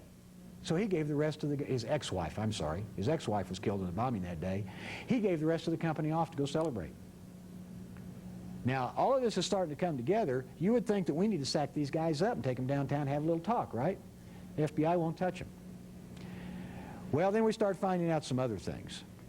As time goes on, we find out that witnesses are being intimidated, that evidence is disappearing, and so on. Now, let's go back to the FBI lab for a minute and go back to Pan Am 103. Remember the little microchip I told you about, the splinter of the microchip that was found? When they went back to Scotland to try to establish a chain of evidence, chain of custody for the evidence, they could find no one that would claim finding that little piece of plastic. Seems that no one found it. So where did it come from? We don't know. Now the FBI lab is in Oklahoma City, had a guy, the head of the lab in there, comes up and he says, well, he says that was ammonium nitrate that was in the truck bomb in Oklahoma City. Yet we could hardly find any ammonium nitrate in Oklahoma City. There was a guy that came down from the Department of Energy, and I think he's retired now, and he came down from Colorado Springs while he was equipment, and he found traces of tritium. Now, tritium is an fissionable material. It's found in what? Backpack nukes. Okay, I'm not saying it was a nuclear bomb that did it, but I'm saying he found more tritium than they found ammonium nitrate. Also, we never did find the rest of the truck. Did anybody ever ask, where's the engine? Where's the transmission? That stuff doesn't vaporize with ammonium nitrate. Ammonium nitrate's a very low order explosive. It might throw it a half a block. We've blown up trucks with ammonium nitrate before in cars and things like that. One thing we always like to do is duck, because all the pieces go sailing by and you can pick them up afterwards and identify them. That's a piston. That's an engine block, you know. This thing, there's nothing. What happened to it? The big, huge crater is not so big after all.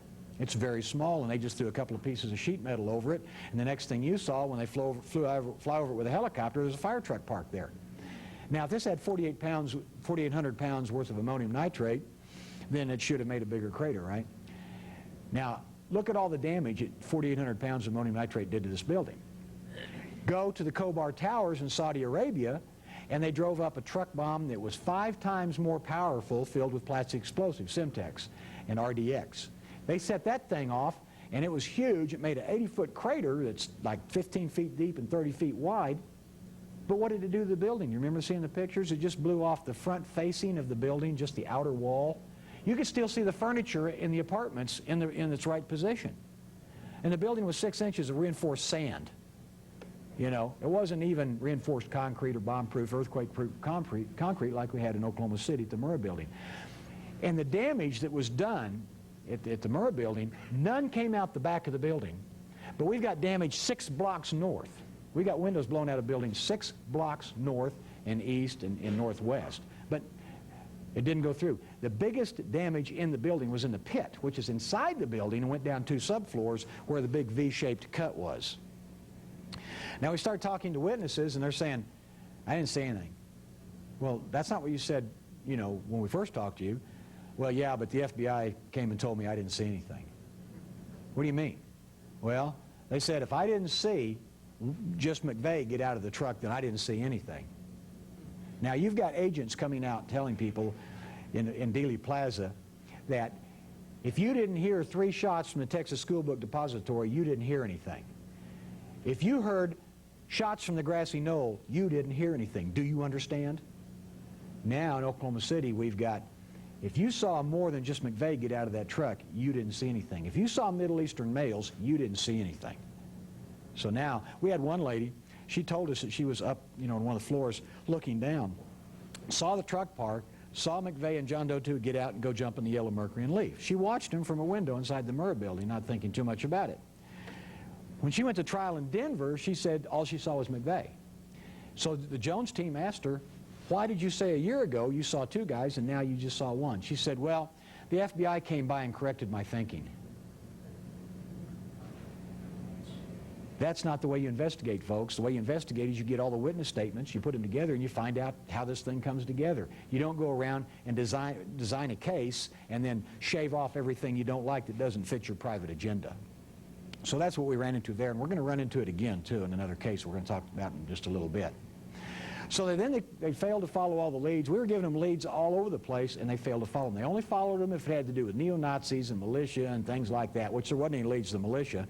But they went to this thing on Elohim City, and they ended up trying to track it into the white Aryan resistance and Aryan nations and all that bunch. But the only people they got was like 3 different names, and it dead ends right there and doesn't go any further. The one guy we really wanted to follow was Andreas Strassmeyer. Now, Andreas Strassmeyer is a German national. His father was the chief of staff for Helmut Kohl in Germany. The guy's GSG-9. He's being guarded by GSG-9 now. He was never interrogated, and he's the guy that supposedly made contact with McVeigh. But yet we never could follow up on this guy, and he was spirited out of the country and was never interviewed by the FBI. Now, he was involved in a bunch of other things. He's the one that tried to talk the Elohim City people down there into forming their own militia, and he'd be the security chief, and he'd train him because he was a former German soldier. He was a lieutenant in German intelligence is what he was. So we've got all of these things that went on in Oklahoma City. Let's talk about Nichols for just a second, and we'll go on. Nichols made several trips to where? The Philippines. Where in the Philippines? Cebu City in Cebu Island, the home of terrorism, Islamic terrorism in the Western Pacific. He makes several trips to Cebu City and comes back to the tune of $80,000+ in expenses. Then, after he gets arrested, he leaves a note for his ex-wife that she needs to look behind this one dresser drawer, and there's an envelope for her. She opens it up. There's $20,000 in cash. So we're looking at $100,000 to $120,000 in expenses plus this money. This guy didn't have a job. Folks, who was he really working for? He wasn't working for Arabs. Who was he working for? No one could ever answer that question, and it never was really pursued. So they come up with this deal that, well, he made all that money selling stolen guns he stole from Roger Moore in Arkansas. Roger Moore didn't have that many guns, number one. We're not real sure that any of them got stolen from him, that the robbery even occurred. And then we find out that half the guns introduced in evidence at the Denver trial really did belong to Nichols, and he didn't steal them. He had the receipts for them.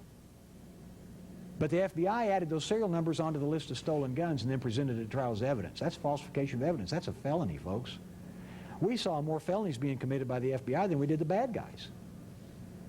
Now, that's got to be fixed. That system doesn't work. That dog just don't hunt. But I'm going to show you what really makes me angry. I want you to put your detective hats on now, because we're going to investigate a suicide. This is Officer Terrence Yankee of the Oklahoma City Police Department.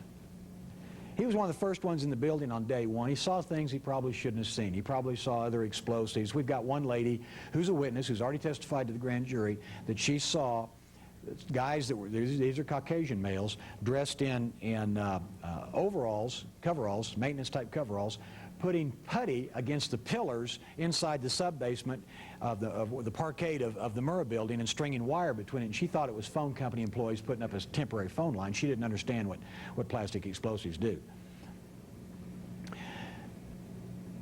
So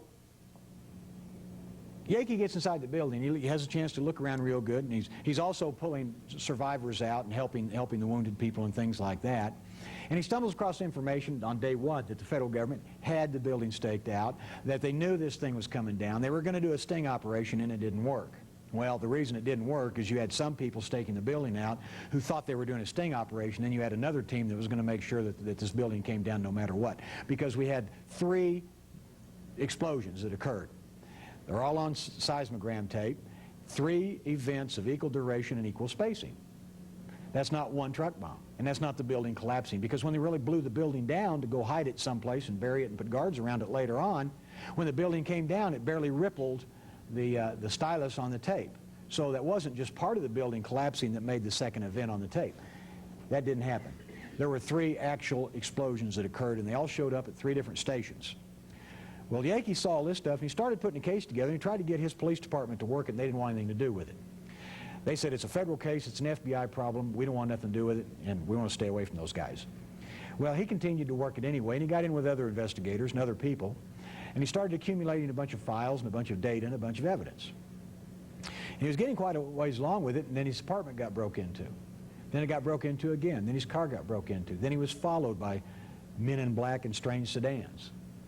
So one day, he was getting a lot of heat from his department, too. They were coming down on him. The FBI was intimidating him. All kinds of things were happening to this guy, but he just refused to give up the chase. One day, he called a friend of his, and he says, look, I'm getting tired of my place being broke into and my car being broke into and stuff. He says, I'm going to take all my stuff, and I'm going to hide it. He says, I'm taking it out of town, and he was going out somewhere around El Reno or Yukon or someplace out west of Oklahoma City. He says, I'm going to take all this stuff out of town, I'm going to hide it, and I'll be back this afternoon.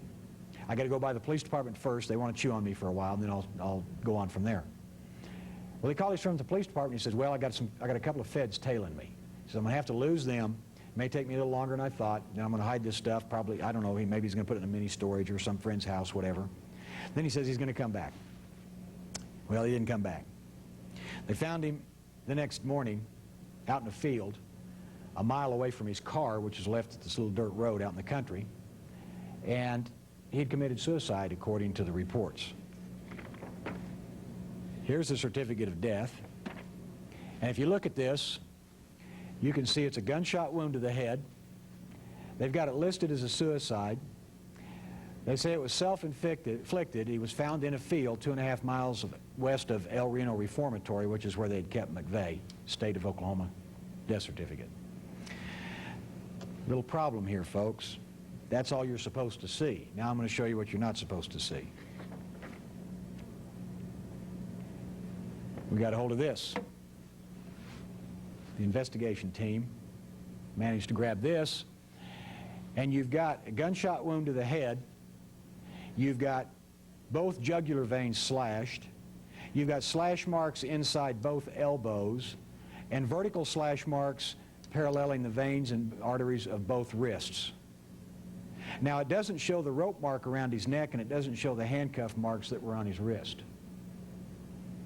Now, that's one heck of a determined case of suicide. But that's not all. Because let's look at the gunshot wound to the head.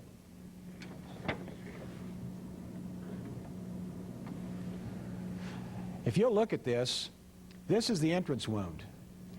And it says that it's a contact wound, and it's got a barrel imprint on it. You see that? That's a pretty large barrel imprint. But what you don't see here is the starration effect of the flesh blown away from the bone. Now that happens on a contact wound because the muzzle gases come out and blow all the skin away, makes a large hole, and makes an even bigger hole coming out the other side. Now look at the exit wound. It's very small, and if you take your fingers and you put one finger up here by your eyebrow, and you put your other finger down here on your cheek and connect the dots, what you run into is a bullet path of about like this, in a downward angle. Well, that's not the way you shoot yourself. I've worked a lot of suicides, and the way you shoot yourself is under the chin, in the mouth, through the head, behind the ear, whatever. It's a comfortable position. You don't get uncomfortable to kill yourself. You just don't do that. Okay, look at the small exit wound. That's a 25 or a 32 caliber, and because there's no blowing away of it, it's subsonic. That means there's only one thing that can make this type of a wound. It was fired from high to low. It has a large muzzle dent. It has no gases that went into the wound, so something had to be between the actual barrel and the end of the muzzle, and what could that be? That's a silencer. So he was down on his knees. He'd already been tortured. He'd already had a noose around his neck. He was handcuffed. He'd already been slashed. There was blood all over the place, and somebody shot him at a downward angle through the head and left his body there. They wanted to know where the stuff was that he hid, and he wouldn't tell them. I say he wouldn't tell them. We don't know because we've never seen the stuff ourselves. Maybe he did tell them. But if whatever that material is, if it surfaces again, there's going to be, this investigation is going to go wide open. So who did this? He said he was being followed by feds. Well, we ran into another thing in Oklahoma City that we were dealing with witnesses, and this little cartoon surfaced. It was kind of interesting. And the caption of this is, my next guest on the monitor behind me is an Oklahoma City bombing witness who was on the scene and wishes to remain anonymous. He's afraid federal agents will try to kill him to keep him silent concerning what he saw on the day of the bombing. To protect his identity, we've placed him in a darkened studio, so let's go to him right now. And the janitor turned the light on. I got up one morning and I open the newspaper, and it's a Sunday morning, and I see this train, and it's all stacked up at the bottom of a gully out in the desert. And I read the article, and it was the Amtrak, named the Sunset Limited, had been derailed by sabotage in the Gila Bend National Forest, which is no forest, it's really desert. And I started reading the article, and it said that the train had come over the top of the mountains, and it was on a downhill grade. It got to an S-turn bend to a bridge, and someone had taken one of the rails out. Not only had they taken the rail out, they had wired around that rail so that it wouldn't show up as on the switching station. There wouldn't be an alarm go off saying that a rail, was disconnected. And it was right before you get to this bridge over a dry arroyo. Well, immediately I knew that that was a professional hit. And the reason I knew that is because when I took Special Forces training, Fort Bragg, one of the things that they taught was when you're training indigenous forces or you want to have a successful mission it's easy to accomplish, what you hit is an unguarded length of rail line. And what you do is you pick a place that is on a downhill grade, on a curve or at an S-turn, as it comes up to a bridge over a river or a canyon or a gulch or something like that, and you take out a rail. They didn't say anything about disabling an alarm system because in third world countries normally you don't have alarm systems. Well, somebody had done just exactly that. It was textbook operation. But on top of that, they said they found a note at the scene. And the note at the scene was signed by Sons of the Gestapo. And it was a note that said, this, that, and the other about Waco and David Koresh and all this kind of stuff. And it didn't really make much sense. I got a copy of the note from the Maricopa County Sheriff's Office. It's reproduced in the Medusa file, as my entire Oklahoma City report on the bombing I turned in the FBI is reproduced in there as well. They didn't want anybody to see it, so I published it. The same thing on all of our message traffic and everything else is in there, as is all my fax messages back and forth and my phone conversations back and forth to the Maricopa County Sheriff's Office is all reproduced in the Medusa file, including the note signed by the Sons of the Gestapo. Well, after I'd been through all this stuff in the Oklahoma City bombing and saw the way the government was handling this case, I knew that these guys out there were going to run into problems. I knew there was going to be a media diversion. I knew that they were going to try to blame militia people for this deal. And whether they were involved or not, I wanted them to understand, investigate every lead. Don't just get sidetracked into this militia terrorist syndrome, because that's media generated and it's probably Washington manipulated. So I put together about a 4-page fax and I sent it out immediately to Maricopa. The next day, one of their homicide investigators called me, the lieutenant in charge, and he said, we talked about, who I was and the background and everything, and he says, well, what do you think's going on here? And I told him, and I said, now be real careful, because what's probably going to happen is you're going to get the anti-terrorism experts of the FBI show up, and if they do show up, what they're going to do is they're going to probably intimidate witnesses and destroy evidence and who knows what, because they did it at Oklahoma City. I saw what happened there. So you guys are going to really have to investigate this and don't rely on them. Well, that's exactly what happened. He called me back later and he said, these guys are out here and they're making people mad. They're really harassing everybody. And yeah, they started saying militia this and militia that. And I said, well, one thing you had to do, and this is what I told him on the first day, I said, one thing I want you to do is get a helicopter, go out to the site, and fly a mile circle around it and look for tracks on the ground going in or out. Then come back and call me and tell me what you find, because I might have a suspect. So they did. He calls me later and he says, no tracks. What's the deal? I says, if you don't have tracks going in and out on the ground, there's only one way they can get in there besides rail, and that's by air. Now, if they go in by air, it's probably not the militia Air Force, okay? Out there they got a lot of problems because they also see UFOs, and before long, you watch, I will predict that they're going to start having the news media talk about militia UFOs. So just be ready. Okay, so anyway, I said, let me look at this a little bit, because I got an idea who we might want to look at on this case. So I got a hold of a friend of mine who's a federal agent. We'll call him Jack, because I can't tell you who he is. And he got a hold of some people he knows, and we started working on this thing, and we're all pilots. So I looked at that and I said, if this is an air mission, in and out, then we need to get out the air charts and see what we're dealing with. So we did, and we looked at it, and we found out that this is the one place in a 200-mile stretch that has a downhill grade with an S-turn and a bridge, and it happens to be in a canyon that's a U-shaped box canyon that's blocked on the north end, but it's open to the south. The mouth of it's open to the south, and there's nothing south of there but Gila Bend, which is nothing. Northeast is Phoenix and Phoenix radar, but if you come in low level, Phoenix radar is not going to see you because of the way the canyon's shaped. It was perfect for helicopter insertion and extraction. Well, we checked the weather. 8 knots out of the south, full moon night, no clouds. You could see like daylight out there. It's beautiful. Well, I'm a rotor head and Jack's a jumper. So he says, I think they did parachutes. And I said, I think they did helicopters. So we started working 2 scenarios. 1, they jumped in and were extracted by helicopter, and 2, they went in and came out by helicopter. Well, if they came in and went out by helicopter, or they extracted by helicopter, it had to come from someplace, which means there's going to be some records, which means we're going to have some radar, right? Well, I just happened to find out, long before this, that there was a covert operations training base at a place called Marana. And Marana is also known as Pinal County Airport. It's a private field located north of Tucson, and they had been training jumpers out there over a number of months that jumped with all black fatigues, black parachutes, things like that. They also have a lot of helicopters there, and the place is run by a corporation named Evergreen Incorporated. Well, Evergreen Incorporated now has been known in the intelligence community to be the follow-on or the current-day Air America, if that tells you anything. Well, we don't know who these guys are they're training out there. We don't know what's going on. We know that it happens. We've got eyewitnesses that saw them. But we think that, you know, there's a possibility if somebody's going to do this, maybe they use some of the helicopter assets out of Marana, because that's only an hour's flight time away by Huey. It'd be perfect. And it's in the right terrain, because they can come in from the east and then turn north out of the south and never be seen on radar if they stay low level.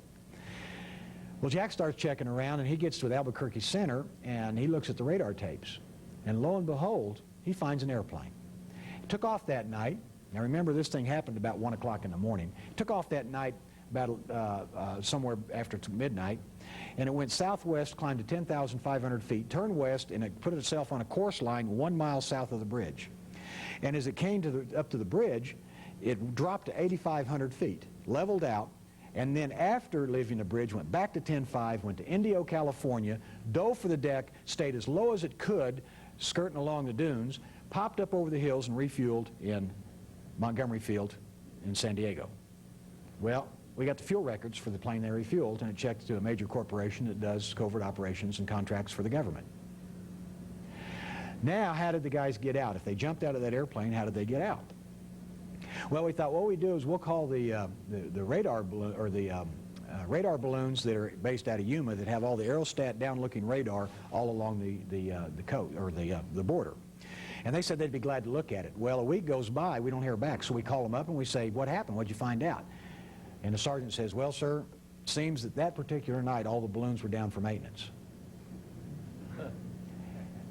Who decided that? Well, sir, you'll have to talk to the lieutenant. Let me talk to the lieutenant. He gave us the captain gave us the major gave us the colonel says we were ordered to have the balloons down that night for maintenance. It came above my pay grade, and that's all I can tell you.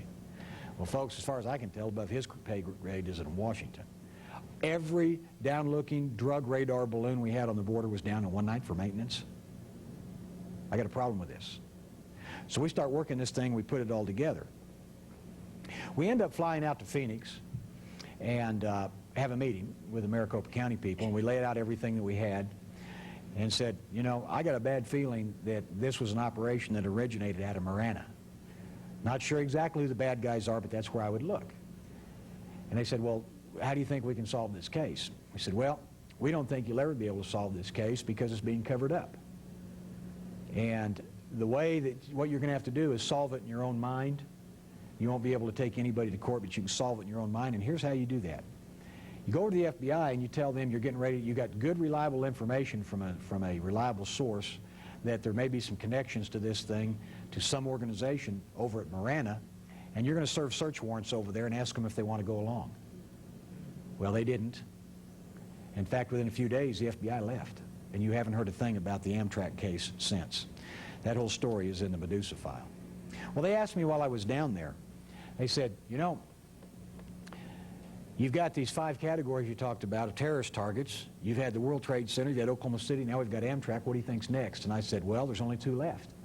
I said, you've got a large gathering of people, or you got a major airliner. And it's going to be a big one. It'll be an international flight. It'll be an American carrier. It'll probably be a jumbo jet. Because we also have the fatwa, you know, that they want to knock down 10 jumbo jets. But we also have somebody somewhere manipulating the mind of the public by pulling these different terrorist operations and then blaming them on whoever they want. Now, you got to remember that when Hitler wanted to stir up the German people, he burned down the Reichstag, and then he blamed it on the communists. Then everybody was mad at the communists. Then when he got mad at the Poles, he faked a Polish invasion of a German radio station on the Polish border, and Germany invaded Poland. So that was an old thing they've always done. The Russians did the same thing. You do something, blame it on your enemy, get everybody stirred up, and then you can get the laws passed you want, or you can go attack your enemy, or you can make your enemy look bad, depending on what your agenda is. That seemed to be the case here. Things were coming up, and now we were looking at the next thing, mass transportation, air. Well, we probably all remember the night that we saw the fire on the water when TW-800 went down. They weren't too sure what it was, but they assumed early on that it was probably a bomb. Then later on they said, well, we won't discount a missile. And eventually they said, well, it could be a mechanical malfunction, we don't know.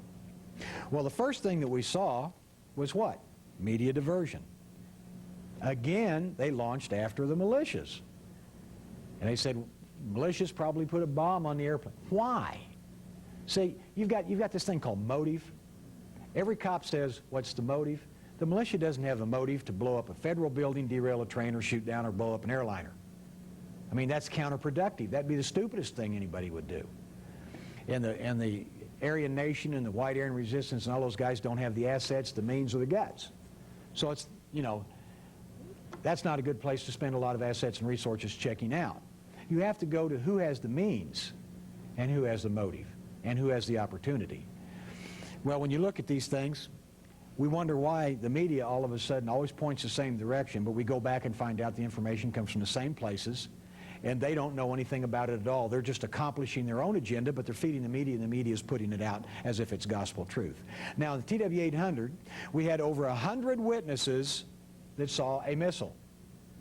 And this missile went up, curved over, and hit the airplane, and then there was a small fire, explosion, a small fire, and then a bigger explosion, a ball of fire. The plane broke in half and fell in the water.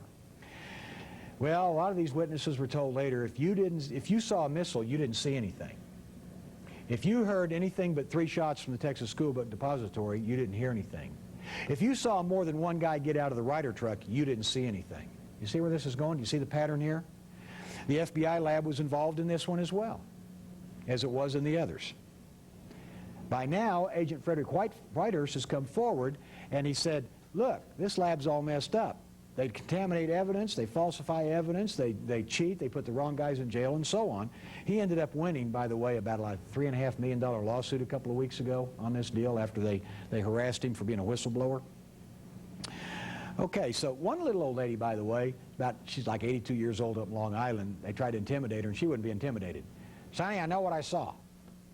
I saw a missile. It took off right over there. It went straight up, curved over, hit the airplane. The airplane caught on fire. It blew up right there and fell in the water right there. Get out of my yard. Well, they couldn't do anything with her, so they put an agent in front of her house for a year. We've got all kinds of lies and cover-up that happened early on by different government agencies. My question was, what were they trying to cover up? The first guy I ran into was a Navy 4-striper captain in a white uniform gets up behind a podium on the Communist News Network, CNN. And he gets up there and he says, there were no military ships or aircraft in the area. There were no exercises going on that night. The Pentagon didn't have anything to do with it. Well, immediately, I knew that was a lie because we already knew by the time this guy tried to do damage control, that the USS Normandy was out there, that exercise area Tango Billy was declared hot and cleared for an exercise, that there was a C-130 out there dropping flares, and what do you drop flares for? Usually to sucker missiles, not just to light the ground, sucker heat seekers. And there was 2 Black Hawk helicopters with guys with night vision goggles flying out there. What were they looking for? What were all those guys doing out there if nothing was going on? So we had military aircraft and vessels, plus a Coast Guard cutter, and the reports of a conning tower of a submarine popping up and down every once in a while. No one knows who that belonged to. So they were out there, but just what they were doing, no one knows. Now, there's three scenarios of what happened. You've got the Parton scenario, you've got the Salinger scenario, and you got the Roberts scenario. Any one of them might be right. I'm not saying mine is right. Mine just seems to fit all of the criteria. General Parton said that it was a missile with a expanding rod warhead in it. Couldn't have been. And Salinger said it was a Standard 2 missile fired off the USS Normandy, accidentally hit the airplane. It was after a target drone, and the airplane got in the way. Well, radar tapes show a missile from that direction. Could have been. My idea is that it was a Stinger missile that got back into this country that originally had been in Afghanistan, and it was shoulder launched from a boat, because that's where they saw it come up from, and that it hit number 3 engine, and number 3 engine self-destructed, throwing turbine blades and compressor blades up into the wings and the center fuel tank, causing a fire and eventually an explosion that ruptured the bulkhead right in front of the leading edge of the wings, which blew the front section of the airplane off. If you remember, that's where 747s break. If you look at the Lockerbie crash, that's where the nose of the airplane broke off and fell down. You saw it lie on its side in Lockerbie. And on TW-800, it broke off and fell in the water, because that's a weak point there at the forward baggage compartment. Now, some people say that it was out of the range of a shoulder-fired missile. It wasn't. Some people say the little Stinger or SA, surface-to-air type missile the Russians have wouldn't bring an airplane like that down. It would. A baggage door can bring that airplane down, because they've had it happen. Sucked right into what? Number 3 engine, the engine on the right inboard side of the airplane. Now, when they first found the wreckage, they said that they found they found 3 engines and parts of a 4th. Well, they brought up 1, 2, and 4, and those engines were fairly well intact. They were bent, and they were broken, and so on, but they were fairly well intact. They just looked like they had impact damage. Later on, they brought up number 3 engine, and I just happened to have a tape in the recorder, and I happened to have the remote, and I zapped it, and I got it, because we never saw it again. They loaded that on a flatbed trailer, brought it right by the camera, and it was burnt to a crisp. It was broke. It was bent in the middle. It had taken a center punch right on the burner cans in the center part of the engine. It was missing all of the turbine blades and most of the compressor blades. Now, where did they go? And it was all burned up, and it didn't burn on underwater. That thing took a hit. Okay, that's why I've got the Stinger thing. Plus, the Israelis swear up and down that Stingers have found their way into this country, and they're in the hands of terrorists. Well, why would they want to make it a bomb, or why would they want to make it a center fuel tank explosion if they knew it was a missile, even though word we got, NTSB knew it was a missile on day 2? Well, if it was a Stinger, it'd look real bad if they found out that it was one that we sent to Afghanistan, and they tried to sell it back to us, and we wouldn't buy it. So it ended up in the hands of terrorists, and then ended up over here, and there was others like it. It would also look bad if we found out that the terrorists in this country have got them, and they'll use them, and if they can shoot down a jumbo jet, they can shoot down anybody. That would really hurt the flying public and the airlines. For some reason, Boeing didn't contest it, and one of my federal friends told me that you watch, now good things will happen to Boeing if they keep their mouth shut, because they should have contested this center fuel tank deal, because no 747's ever blown up with a center fuel tank explosion because of temperature rise and all this stuff. If that was true, every plane in Vietnam would have blown up on the ramp. It was 135 degrees outside, and who knows how hot inside, but those planes didn't blow up. This one didn't blow up out over the Atlantic. It's because of a center fuel tank charge, because of internal temperature, pressure, or anything else. Well, guess what? A few weeks ago, Boeing was allowed to buy McDonnell Douglas. And now they are the monopoly building airliners in this country. And they also have the space station contract. But they never said anything about the center fuel tank being bad on the 747. But I'll guarantee they're not worried about it. It's not going to happen again. Okay, then we have all the evidence being put together in the hangar. Remember that? You never saw the engines, did you? They weren't there.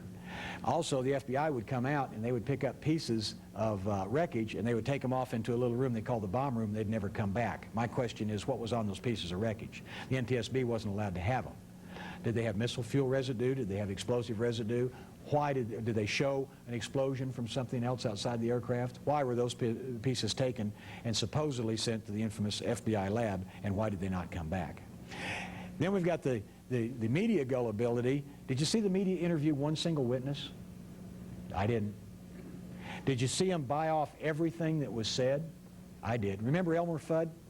He's the guy with the bald head from the NTSB that got up there and talked like this, and we're doing such a good job, and the divers down there and the water's cold, and he never really said anything. But he gave the press briefing every day, working as hard as we can, and we don't know what it is, and blah, blah, blah. Right behind him, Agent Kallstrom of the FBI. He's standing there watching to make sure everything goes right. But he says, we're not involved in this investigation until it turns criminal. Yet they were involved in it all the time because they were taking stuff off the hangar floor and they were intimidating witnesses and other things.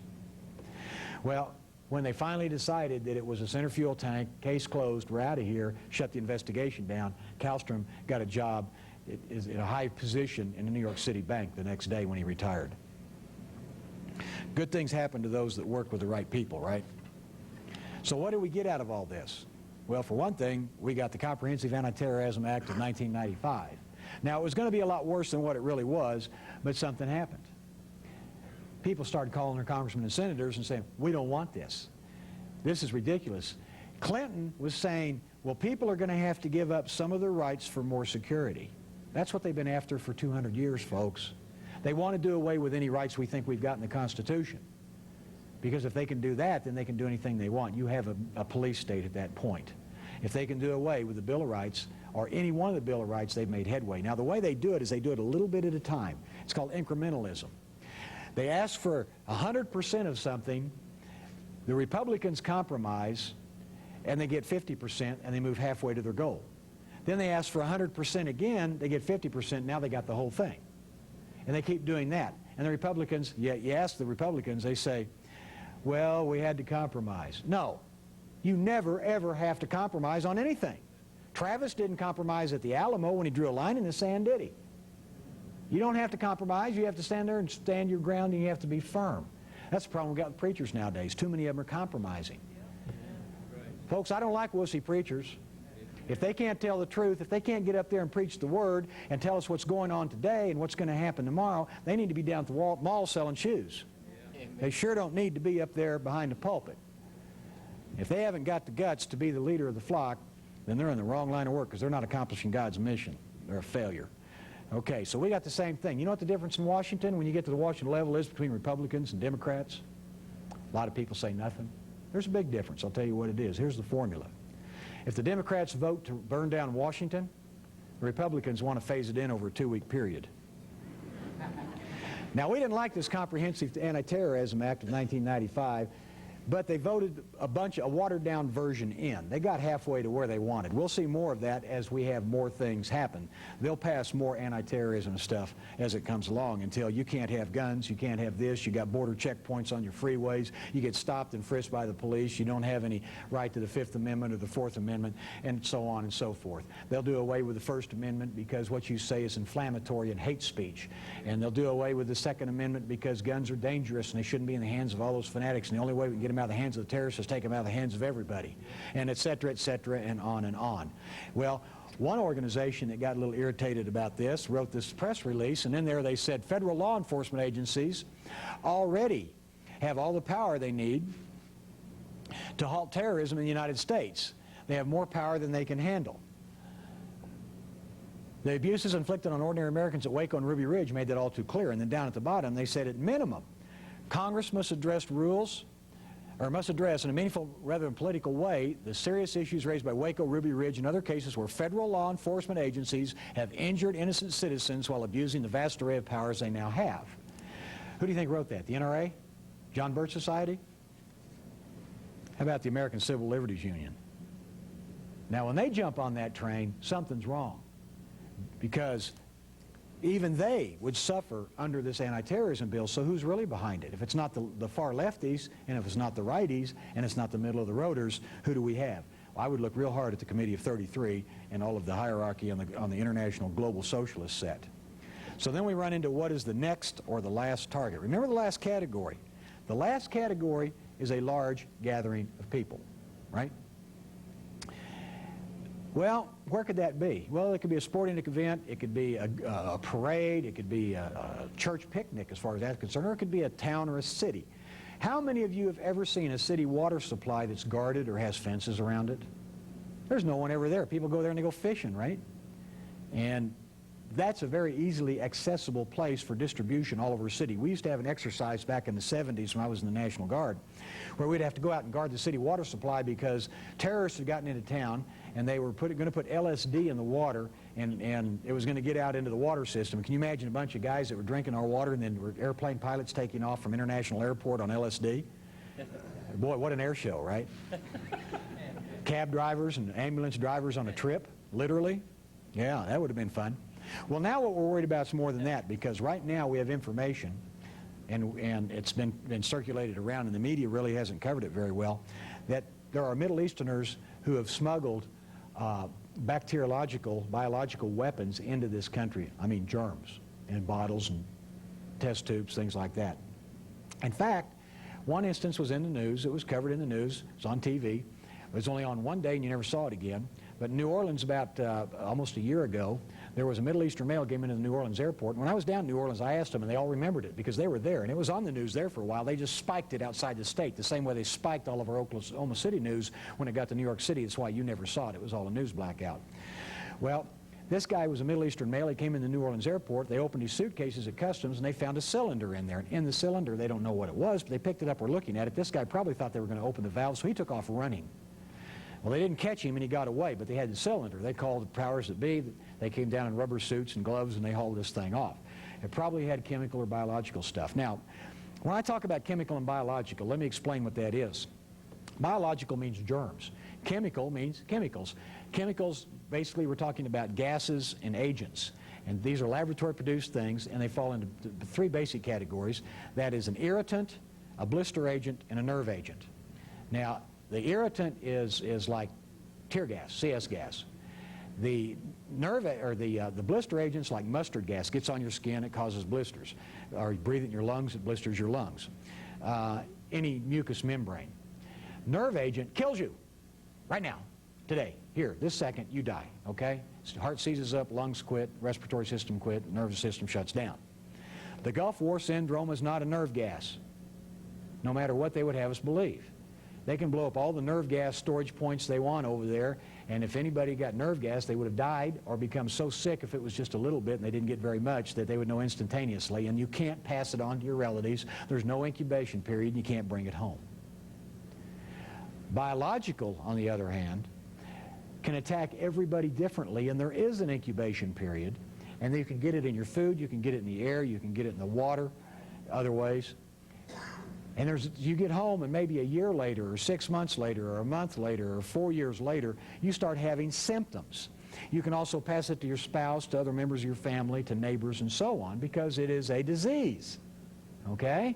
And it's a mix-and-match cocktail thing that they do. They might take a little anthrax, a little bubonic plague, a little Ebola, a little pneumonic plague, a little E. coli, whatever, and create these things. And when it gets to you, everybody in here got infected, you would all show different symptoms because it attacks the weak parts of your particular physical makeup. Some people it may be the nervous system, another may be the lungs, somebody else is the kidneys, somebody else is the heart, somebody else is the intestine, somebody else is the brain.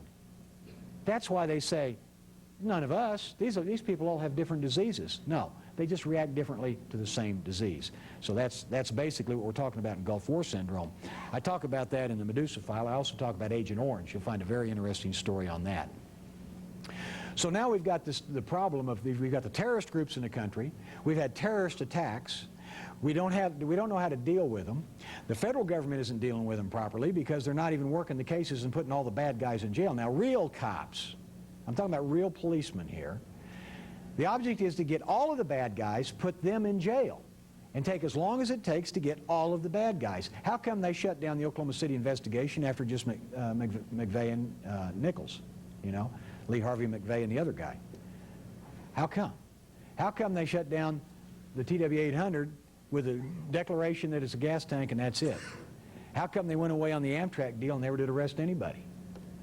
Well, because the real bad guys had a get out of jail free card. That's why. Okay. How can they use this biological stuff against us today if they decided to use it? Well, of course, they could put it in the city water supply, they could put it in the food supply, or they could air disperse it. You could put it in a pressure tank, drive down a freeway, crack the thing open, and spray it in the air, and it goes out and hits everybody. Okay? Once it gets into the population, it is called what we call vectored. A vector is how does it get from me to you? And if let's say you put something in a ventilation system of an airport, and it goes all over the place then, doesn't it? Go any place. Well, FEMA's going around now, and they're giving cities briefings on how to deal with this stuff, and they're talking to hospital personnel, emergency service personnel. But basically all they're saying is, you know, if you start getting any of these weird plagues and stuff, be sure and let us know so that we can plot it on a map. We'll get a hold of the Center of Disease Control, blah, blah, blah. and yada, yada, yada. All right? My question is, wait a minute, I saw this movie called Outbreak. They took that whole city, they cordoned it off, and then they were going to drop this bomb on it. Remember that? Get rid of these guys. If this type of a disease gets out in a city and it starts going crazy, where you've got like a 95% fatality rate, do you think they're going to let people travel outside that city?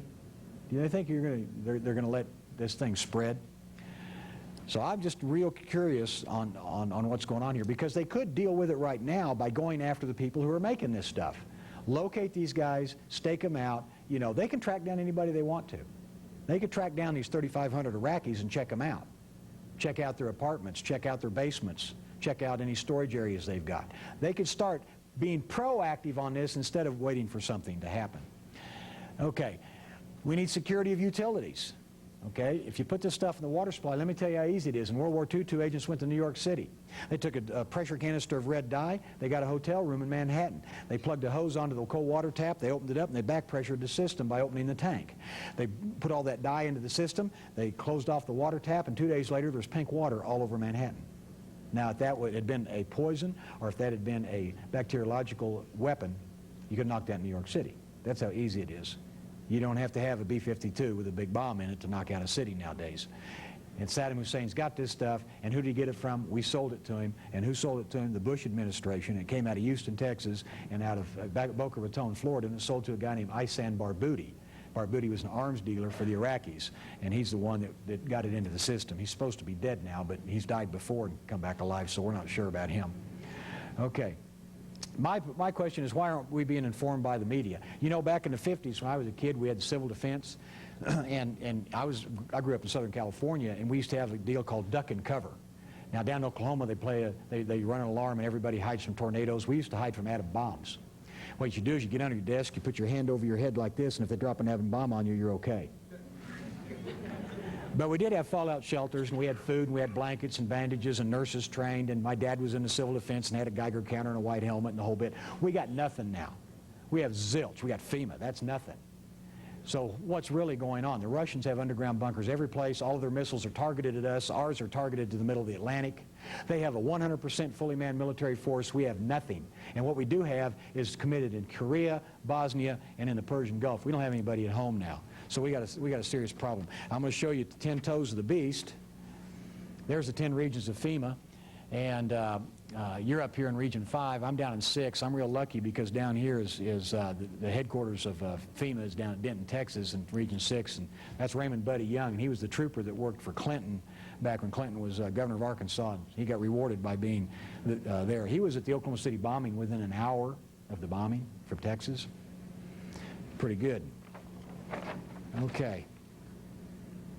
There's the 10 toes of the beast on the regional system. Interestingly enough, Region 1, 2, and 3 just happen to be the Trilateral Commission. And Israel is not part of any region. I thought that was interesting. Okay, what do you do to prepare for contingencies? Well, a lot of people say, I'm not going to worry about it because when everything really goes bad, I'm going to be raptured out of here. Well, my wife thinks she's going with the first boatload. I don't. I don't think I have a ticket on it, on that one. Because the way I look at it is, I hope for pre-trib, I stand by for mid-trib, and I prepare for post-trib. Well, if you feel it in your heart, you need to prepare. Now's the time to start putting food away, water, medical supplies, protective equipment, and educate yourself on biological and chemical agents. Establish lines of communications with other people, friends, neighbors, so on. Monitor world events and national events to see if things break out someplace. Remember in Revelation when they open the 7 vials and you get the plagues and all of the other stuff, we're starting to see that today, folks. We're seeing a whole lot of scenes right out of Revelation happen in our lifetime. And they said that we would know the season, right? And then we got, and have evacuation plans. You're not real high on a target list here. I would not want to live in New York City or Los Angeles or Miami or Houston or some of the bigger cities. They are high on the target list, okay? But it's always good to put back some food and water. I mean, up here you can get an ice storm or something and get cut off. Dry goods, things like that, put those away. We're talking about pasta, beans, rice, dry soups, things like that. You know how to do this stuff. I don't have to tell you how to do it. But now, if you haven't done it, start thinking about doing it and get it done. If you got to go out and live in the woods with camping gear, you think, I don't want to do that. It's cold and it's wet and it's muddy and it's hot and all this kind of stuff. Well, this is what we thought about it in Vietnam. Folks, home's where you dig it if you need to. Be ready. Christians might have to do that. Remember, they used to have to live in catacombs at one time when they were being persecuted. We've got 3 military tenets that we need to look at here. Destroy the enemy from within, attack from without, using many fronts and using conventional and unconventional forces. We got the unconventional forces here now. All we need is the conventional forces, and we're in trouble. Utilize psychological warfare to destroy moral and morale base. Okay? Psychological warfare, we're seeing it right now. We're seeing all of these headlines: gays in the military, drug war that doesn't exist, legalization of drugs, AIDS, national ID card, on and on and on. This is a one-week clipping set that I did out of just the Tulsa newspaper. And then what do we see besides that? You go down to the local bookstore and you see this stuff. You go to the religious section and you see New Age garbage. You see animalism. You see paganism. And you see 1 or 2 Christian books, or at least they think they're Christian books. And you ask the manager and they say, it's not our fault, it's the head office that stocks the shelves. And where are they at? New York City. Okay, so evil, Satan, witchcraft, demonology, sexual trivia, Egyptian gods and goddesses, blah, blah, blah, etc., etc. And then we got the gay agenda, and they're attacking everything they can. And on this one, Michael Smith said all laws banning homosexual activity will be revoked. Instead, legislation shall be passed which engenders love between men. All churches who condemn us will be closed. And that's what they're really going for right there. Our only gods are handsome young men. They want it so that if they come and they say, me and Brucey want to get married on Saturday, and the pastor says, I'm not going to do it, then they said, that's a hate crime, we're going to report you, and they close the church. That's the law they want. And they're trying to get it all the time, and they're not going to quit until they try to get there. And there's these pastors that are going along with it. We just had this Methodist guy that just married 2 lesbians, and his church lets him off. I just said, you're fired, you're out of here, go right now. But what do we have? We got too many people doing this. How many pastors do we know have 3 legs and no head like this guy? Well, I got news for them. If they don't pull their head out and see what's going on, they're not going to understand the book of Revelation. Of course, most of them don't anyway. They don't preach Revelation. They don't preach Daniel. They don't preach Ezekiel. They're too busy doing feel-good 1950s Christianity. Until they get on the boat and get with the program, they're leading their people astray. The UN, peace and safety, right? And in 1 Thessalonians 5:3 it says, for when they shall say peace and safety, then sudden destruction cometh upon them as travail upon a woman with child, and they shall not escape. In other words, peace and safety is not going to work. Now, our military has been depleted to the point to where we can't fight a 2-ocean war anymore, and now we got them in 3 places. So there's no one at home. What does that mean to us? Well, folks, if you look at the map, you'll see right here that we got these arrows coming down from the north. And there's a reason. If you invade this country from the north, if you bring troops in from the north, you're guarded on one flank by the Rockies, and you're guarded on the other flank by the Alleghenies and Appalachians. And you got all flat land out here. You got north-south interstate highways. You got a river system from the Mississippi on down, and you've got wide open tank country.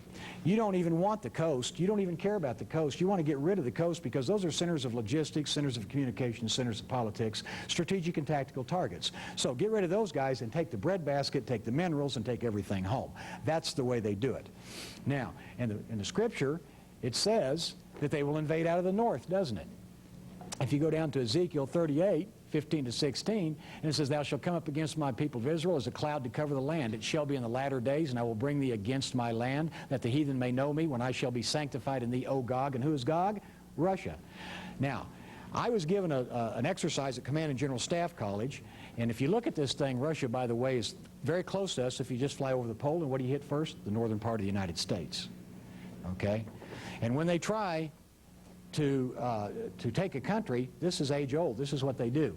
Cut lines of communication and logistics, destroy political infrastructure, destroy military forces and bases, destroy population's will to resist, capture and occupy food and mineral-producing areas, take all natural resources, technology, art, etc., and then establish a new government. And when I say number 6, that means take it home. This goes back to the Greeks, it goes back to the Romans, and the whole bit. Now, what I ran into was this scenario right here at Command and General Staff College, because this is the way the Army thinks it's going down. I had to play this war game to graduate from Command and General Staff College. It wasn't the Fulda Gap scenario of Germany. It wasn't East Asia, and it wasn't the Middle East.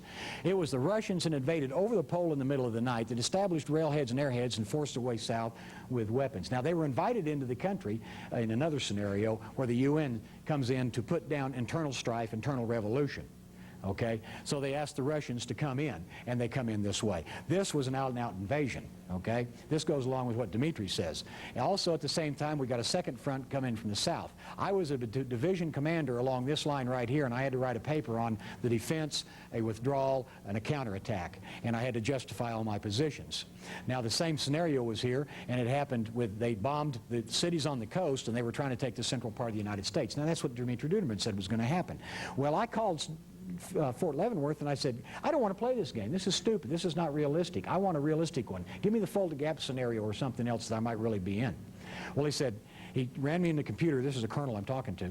And he said, that is the most realistic scenario we have, young major. I was a major then. He says, you better learn it well. Click. Now, I got a problem when Fort Leavenworth tells me that's a realistic scenario. Okay, so what are we seeing nowadays as these things start to unfold? We're on the verge of that. Right now, we got Russia unoccupied with their army, but at 100% strength. All their missiles still targeted on us. Their submarines are still out there, no matter what they show you, the little junk boats floating around. And then we see this kind of stuff. Do you ever see that picture before? Yes, you did. You saw it in your living room. And I beheld when he had opened the sixth seal, and lo, there was a great earthquake, and the sun became black as sackcloth of hair, and the moon became as blood. I talked to a Marine Lieutenant Colonel who went through the breach on a tank. He said no one talked on the radio. No one chattered. Their hair stood up. They felt they were going into evil. The whole place was like they were riding chariots into hell. And you can look at the videotape, it almost makes you feel that way. We have a scene almost out of Revelation that we saw already. So we're seeing the last days as we go along here. Now, interestingly enough, in the world financial system, it's being run by a computer that's inside this building right here. This building is in Brussels, Belgium, in case you haven't seen it before. Now, in there is a 2-story tall computer, and it's so big, it's called the Beast. It was named over 25 years ago, the Beast. The computer access code for that computer for financial institutions begins with the numbers 666. What I thought was interesting about this picture is if you fly over to a different direction, this is what it looks like. That's the upside down broken cross, i.e. the peace symbol. That's the symbol of Satan. Now, there's only 2 kinds of birds in the human race, folks. You got the eagles and you got the ostriches, and you got to figure out which one you're going to be. And if you can't be an eagle, then you got a problem, because that's the only choice you got. Today we got the hot church, the cold church, and the lukewarm church, and most of them fall on the lukewarm and the cold side. Now we got to start getting some of these people over on the hot side. We got to reach out our hands to them. We got to grab a hold of them. Just like the people in the lifeboats on the Titanic went back and tried to pull the people out of the water, but it was too late. Folks, we're on the Titanic right now. We're shipping water as we're going down. We got people floating in life jackets. If you're saved, you're in a lifeboat. But we ought to go and try to help some of these people in life jackets and save them too, shouldn't we? And if you're not saved, we need to get you in the lifeboat, and that's what we're going to try to do here in just a minute. Now, the last thing I want to show you is the only thing necessary for evil to triumph is for good men to do nothing. Okay? As Edmund Burke, and my favorite slide, remember, an educated mind is a weapon system. A lot of people say, you know, I'm afraid they're going to come and get our guns. Folks, my reply to that is Americans are never disarmed. We've always got, number 1 weapon right here is our brain. We can think. Number 2, if you can get a brick, you can get a gun. If you can get a baseball bat, you can get a gun. Get 2 bricks, you can get a tank. All right? Somebody's always going to have that stuff. They're the guys that are going to want to be in charge. Well, they're going to have to stay up late at night to keep it. But remember what I said about the Titanic. We're on it. We got to help our brothers and sisters if we can. And if you sit there and just warm the pew at church, nothing's going to happen. Saving yourself isn't going to do us any good. It'll just do you some good, and we want to do more than that, don't we? I'm glad I could be here tonight, folks, and I hope you got something out of this, and God bless you all.